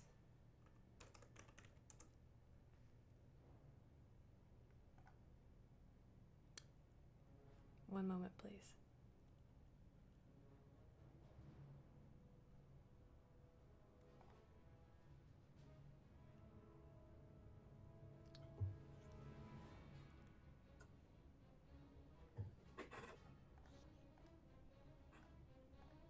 You hear a voice, Madrian. Aravad. Or Aravad, my mistake. Oh, okay.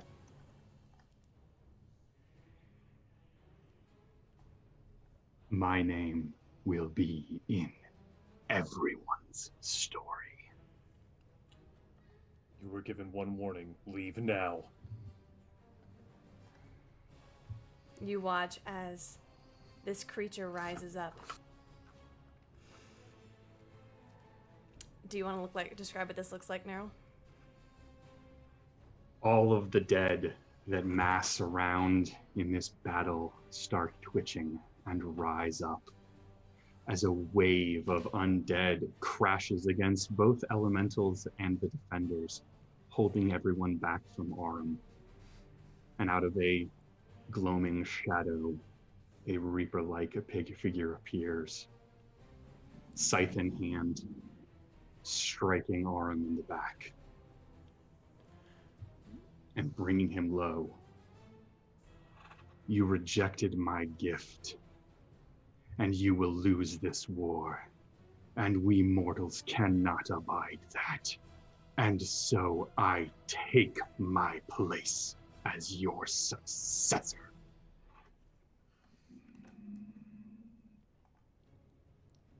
Aurum looks up, fear in his visage. Raises one hand up, and you watch it shake. Energy sparkling, flashing. And then, Neryl, you drive your scythe in a little deeper, and the light is extinguished. You all watch as this energy transfers from Aurum, like 1,000 souls leaving his lips, inhaled by the new god of death, Neryl. As this happens, the dead all let out a terrifying scream.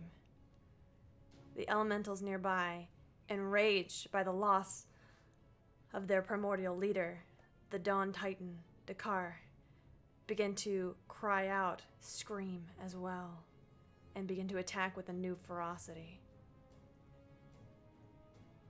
It's time for the second skill challenge round.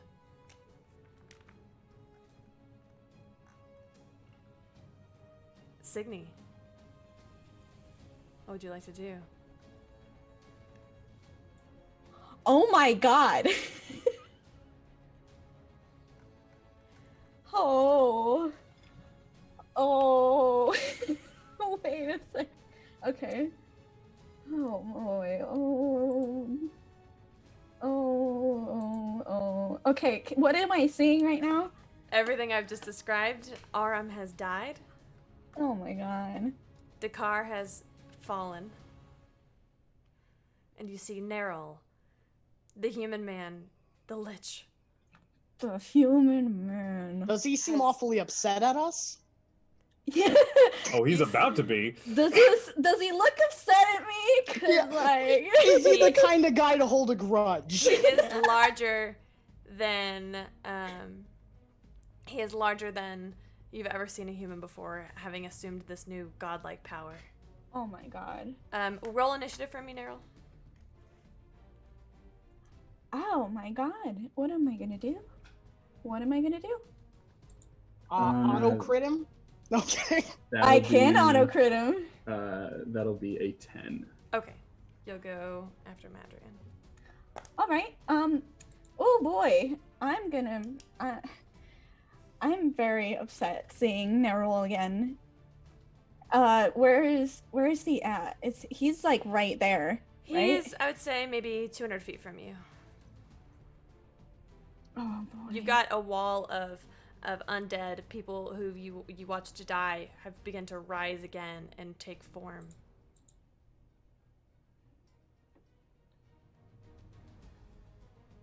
So you have, between you and Neryl, you have a horde of undead. Okay. I am going to yell, Neryl! And then start hacking at all of these undead, trying to get to him. I'm going to keep using Smite And I mean, he's 200 feet away, right? Yep. I'm gonna cast haste on myself. I'm Okay. gonna just keep going, trying to get to him. Okay, go ahead. And I will also, while I'm doing this, I'm gonna no, I don't want to do that.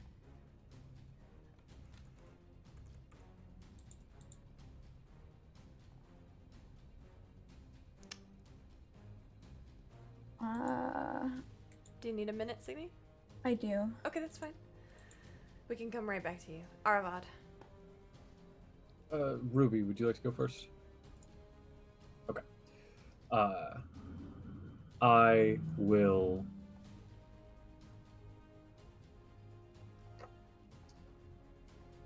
In a weird moment, I don't say anything. I just hold my hands out, and I grab the 2 motes of light that are floating around me, and I crush them very slowly. And I push my arms down to the ground, and a red energy starts to sort of flood the area, and I'm going to dual cast Wrath of Nature on as many zombies as I can. Yes.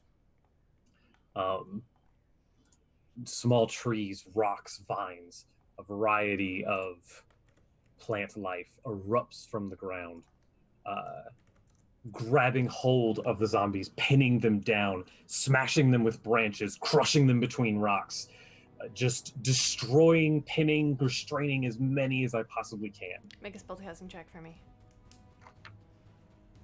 Use my advantage. Okay. I was just getting that set up for you. 29. 29. That's a success.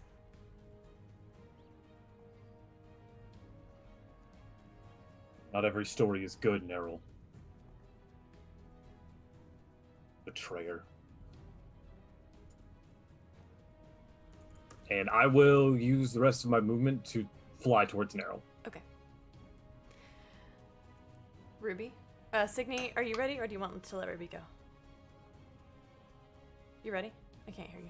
Yeah, okay, so can I cast Face Step? Yes. So as I'm hacking and slashing, as soon as I go to hit a zombie, I just burst into a whole bunch of butterflies, like a swarm of butterflies as it hits. And I am going to appear like... Oh boy. I'm going to appear... next to Nerul. Okay. And I'm gonna cast a 4th level staggering smite. Okay. Oh, my heart's pounding. What's the save? It's a 16 to save. What kind of save? Wisdom? Wisdom, yeah. Neril, you have 3 legendary resistances? Can I auto crit on this? It's not for your roll. You can auto crit on the attack if you'd like. Yeah. Yes.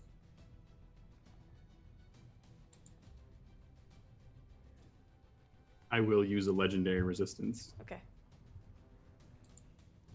Okay. So, what happens? You hit, and as you raise your greatsword, It's blade. the blade, Moon blade. your vorpal moon blade, Yeah. you bring it down onto him. He holds his hand out, and it cuts. You see, it does cut into his hand, and there is a bit of black blood that drips out. But for the most part, you have not made much damage. Neril, you have a reaction. I will turn to Signy and... Hold on a second, my audio's weird. I can hear. Okay, I was just getting some reverb, sorry. I will turn to Signy and just... Do you know what being the god of death means? it means my name is Death. Narrow. And power word kill. Is that an attack? That's No. an attack, right? It would, okay. Counter spell. Auto crit. Oh, how does... Okay. That's fine. Your Neryl, what does this look like as you cast your spell? Are you reaching it out, or...? It's I believe because it's just a power. It's just Sure. a voice. I'm literally just saying my name, and Signy, you feel death begin to wash over you until you watch Aravad. Please describe your reaction, Aravad. As I'm flying in, I see the sword make contact, and I hear what he says. Just because you bear a mantle doesn't make you a god.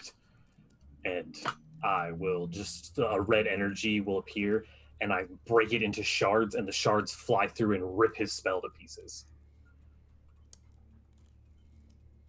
Yeah, that's right. Okay. Fuck you, Daryl. Morgan, you're so great, but I love Neryl this. is just... I fucking hate Neryl. I'm sorry. I'm loving this. Ruby, you are up. All right. So I see all these zombies, and everybody that was dead is now coming back to life. I see what's going on between Aravad and Signy and Neryl, and I clasp onto my holy symbol, which is underneath my breastplate. So I can't really feel it, but I'm putting my hand over it, and I just call out, Sarenrae, we need your help now. And I would like to cast Divine Intervention. Okay, roll a d100. Oh boy. Okay.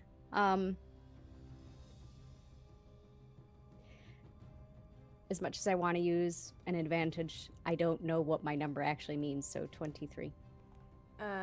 You need to roll... Hold on, let me pull it up. This is always so confusing. No, you're You're fine. supposed to roll 2d10, and you have to roll under your level. Yeah. Oh! It's... All right. Well, then I'll keep the 3. Hold on. No, And- that's not how that works. Hold on. All right. I'm pretty sure... Hold on, wait. It says roll a percentile dice, right? Yeah, it's 100. Number rolled is equal to or less than your cleric level, your deity intervenes. So if I'm above it, she doesn't. Correct. Yeah.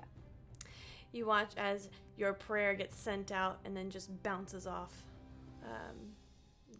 like energy off of the various creatures that are still attacking you.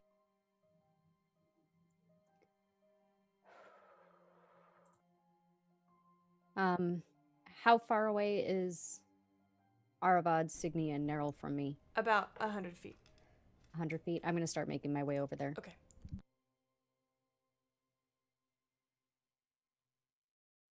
Madrian. I look to my girls. Mm-hmm. Rule number 1. I'll buy you some time.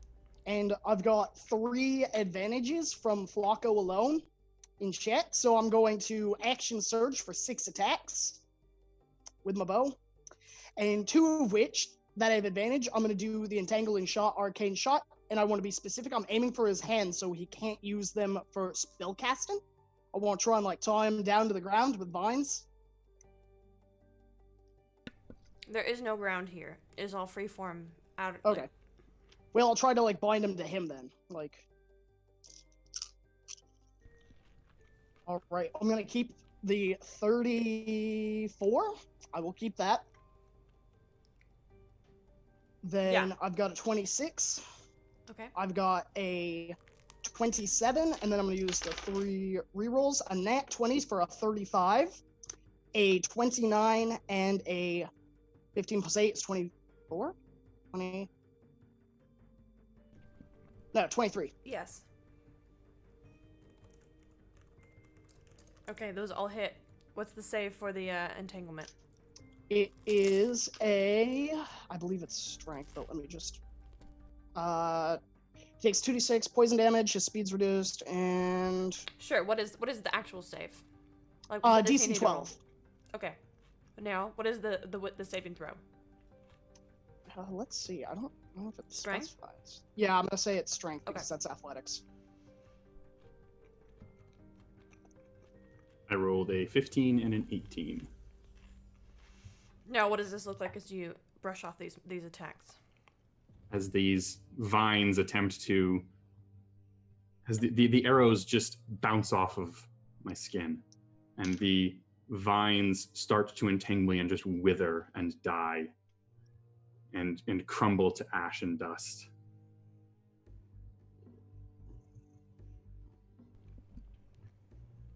You have legendary actions if you'd like to use them. I will have the surge of zombies continue to assault the elementals. Do you want me to roll damage? We're not rolling damage today. Perfect, because that was a lot of dice, and I didn't want That's why. to.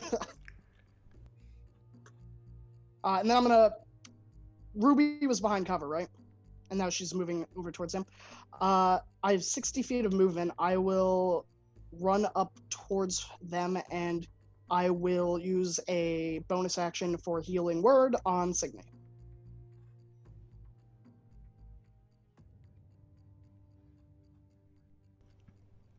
What is your healing word? Sorry,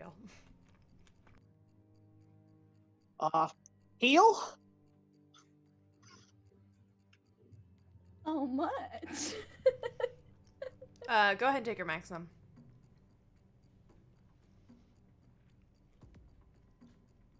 It should be a d6 plus your... That's 5 whole HP. Yeah. Okay. Neryl, it is your turn. You get to do three of your three things that you would like to do. Okay. I guess, how are the elementals looking? They're looking quite rough. It's clear that after that initial surge, they are starting to be beaten back pretty severely. Okay. I will continue to have the surge of zombies attack the elementals, leaving all of these fine folk alone. And I will turn and yell out, "Surah, could you please inform your father of his mistakes?" Do you take the form of her professor? I do.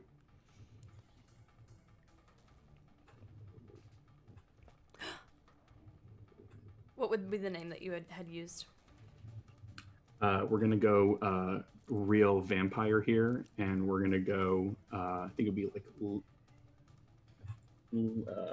would have been Lauren? Lauren. Master Loren. How You could have been an apt and promising student. I come here today to turn the tide and win this war. Please call off these fools. Make a persuasion check. Can I counterspell a persuasion check? No. I'm not sure what my bonus to persuasion would necessarily be, Pretty but I rolled high. a 15. -4.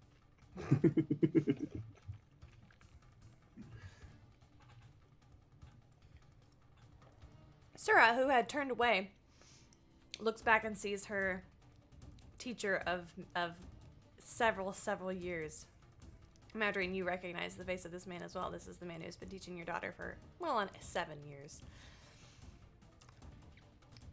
Dad, you have to stop. You have to, please. And then I will turn to Signy. This is very tiresome, dear. Are you sure you want to continue this particular action?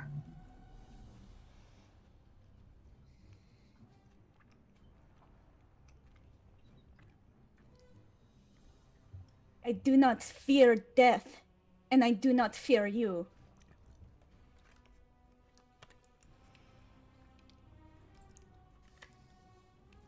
Then you are a fool.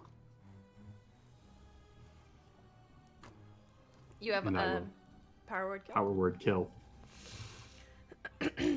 Don't have an auto crit, but I still have advantages. So counter spell with advantage. Go ahead.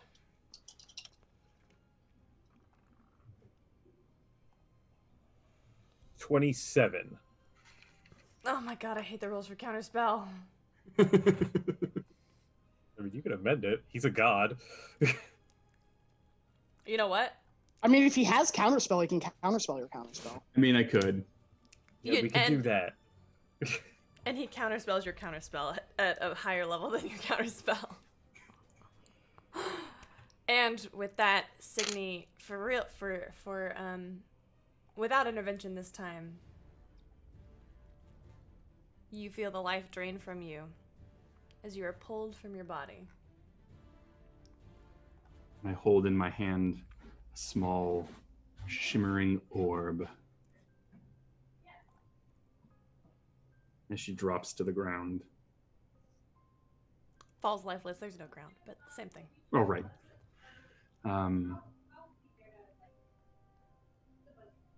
Yes. Foolish. I will kind of just put it into my cloak.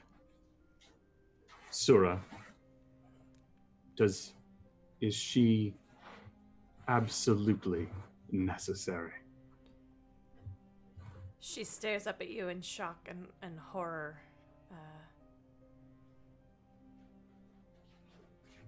Looks at Madrian and Ruby and Aravad.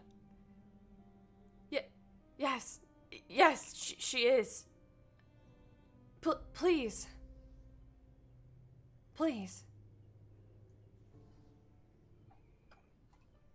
And I take it and lift the body of Signy. You've seen her in a vision. She is needed in this war. Yes. I will just slam my hand through her body as this green ephemeral hand, and the life will come back to Signy. My hand still in your chest, clutching your heart. Anytime, dear. I'm Pull going my hand to, out. before you do, I'm going to grasp your wrist and pull myself closer and spit right in your face. Signy, stop! Please.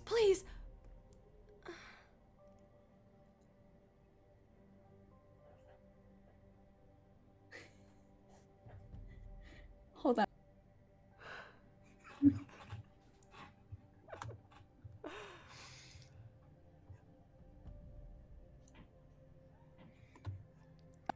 There. Okay, I'm back.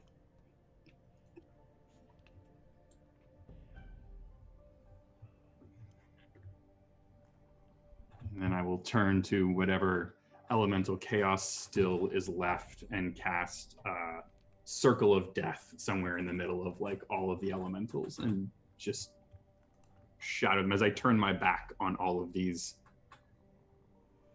adventurers.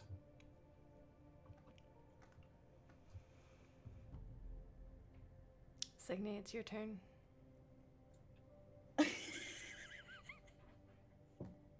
What do I do? Okay. I'm guessing at this point, your hand's not in my chest anymore. Yeah, okay. I'm gonna cast Expeditious Retreat and get away from him. Okay.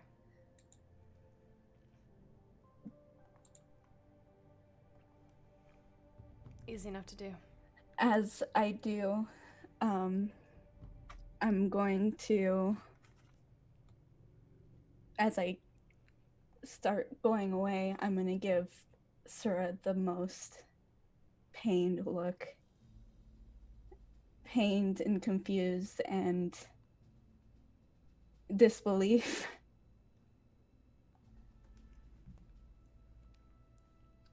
She, you see, is experiencing something that you know very dearly. She is experiencing grief.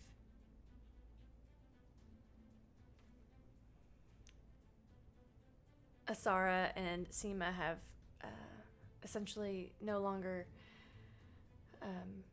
they're no longer being swarmed by any elementals. This fight is, for all intents and purposes, been won. Particularly by Neril and his horde of the undead. What would you like to do, Dawnbringers? Aravad, you're up next, if you would like to do anything. Yeah, I fly up to Nero. Oh, never mind.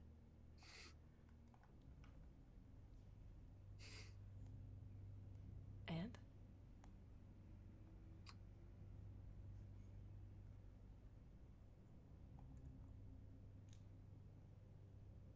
By ancient foolish law, this power is your right. And we have more important things. But when this is over, I don't care what I am. I will go to your domain. I will grab you by the collar and I will drag you into the astral sea. And then the gods will decide what to do with you. The gods will side with me, for I am the gods. All things will come to me. I am the ultimate end. And when all things die, I will remain. Gods, mortals, fae, all belong to me eventually.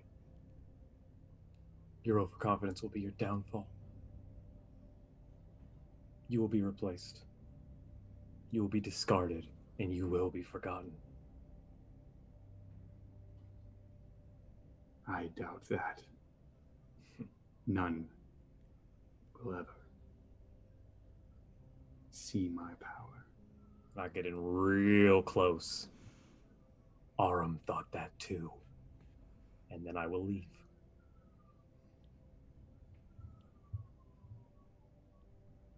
I will turn to Ruby.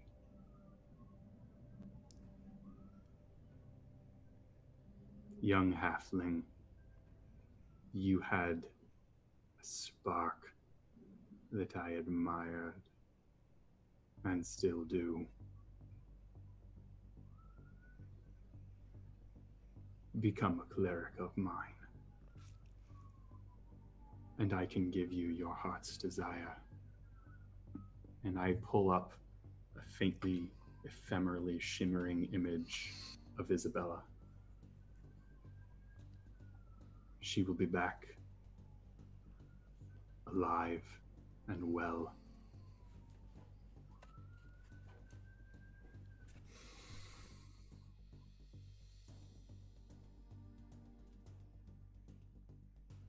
Up until this point, I had been running towards Signy, Aravad, and Neril. And as he says this, I start to slow down. And the minute that shimmering image appears, I stop dead in my tracks. And you can see that my tan skin goes white, as if all the blood has drained from my face.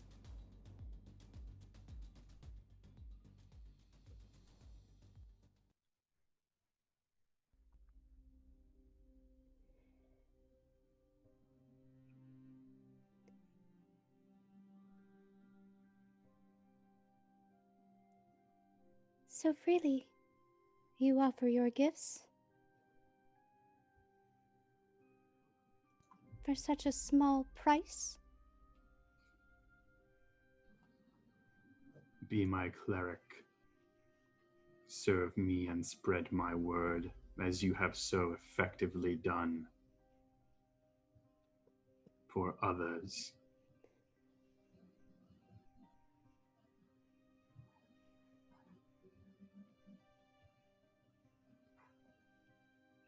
And do it honestly.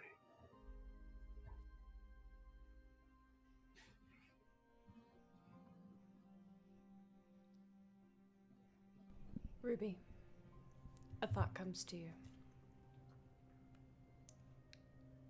You realize that while you have the magic to bring someone back from the dead, that spell, that ability is entirely under Neryl's control now. Meaning you cannot raise anyone from death without Neryl's permission. This is not the DM trying to convince you either way. This is just a fact that Ruby would think of.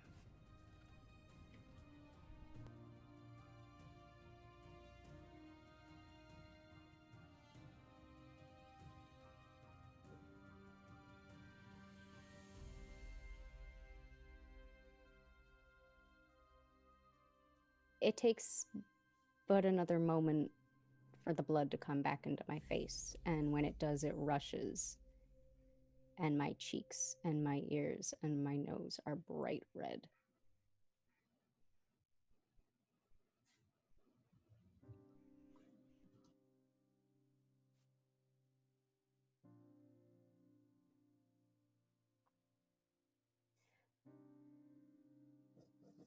I begged for her to be saved when she died. I begged for my own death afterwards, and Aurum knew that.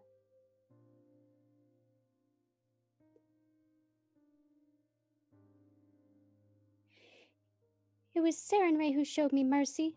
Sarenrae who took care of me.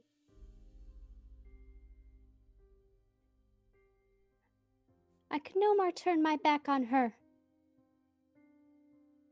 than you could turn away from your pet project when Aurum denied you.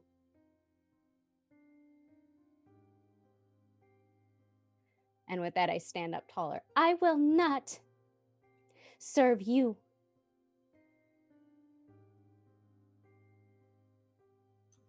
You who play with mortals like we are trinkets. You are no god of death. You are a heartless corpse standing in front of us, playing with their toys.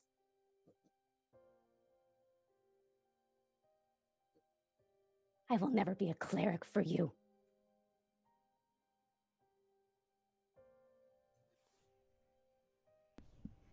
Such a shame. You would have been amazing. I am no worse than any of these other feckless celestial parasites using you mortals in their war against these titans. You call me a monster. You impugn my deification.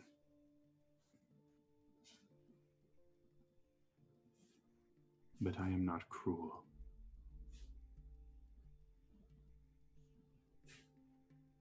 I came here today to save the mortal races. You may not like how I have done it, but this battle is won by my hand, and many more will be. And these titans will be gone, and you and yours will flourish because of me.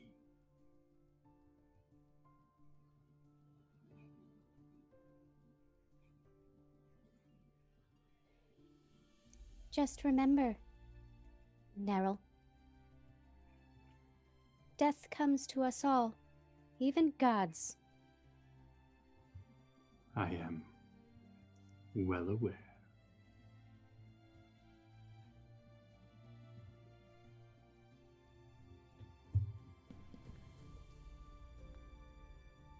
I'm gonna look at Sarah. She's still watching on. Neryl. Yes, Madrin.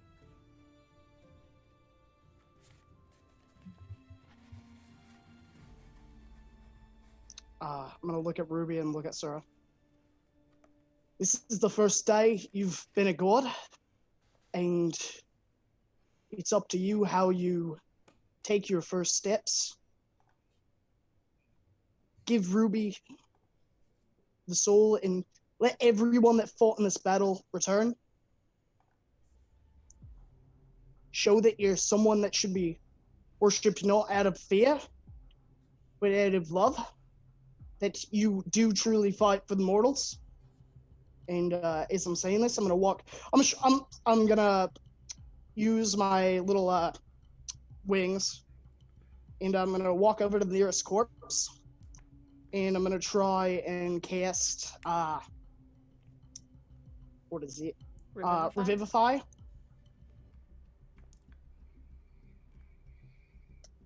And the small mote of light will appear, hovering around my head. And I will pluck it down.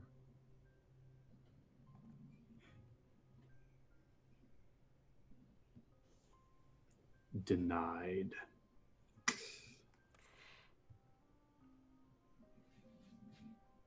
And that is where we will end today's session.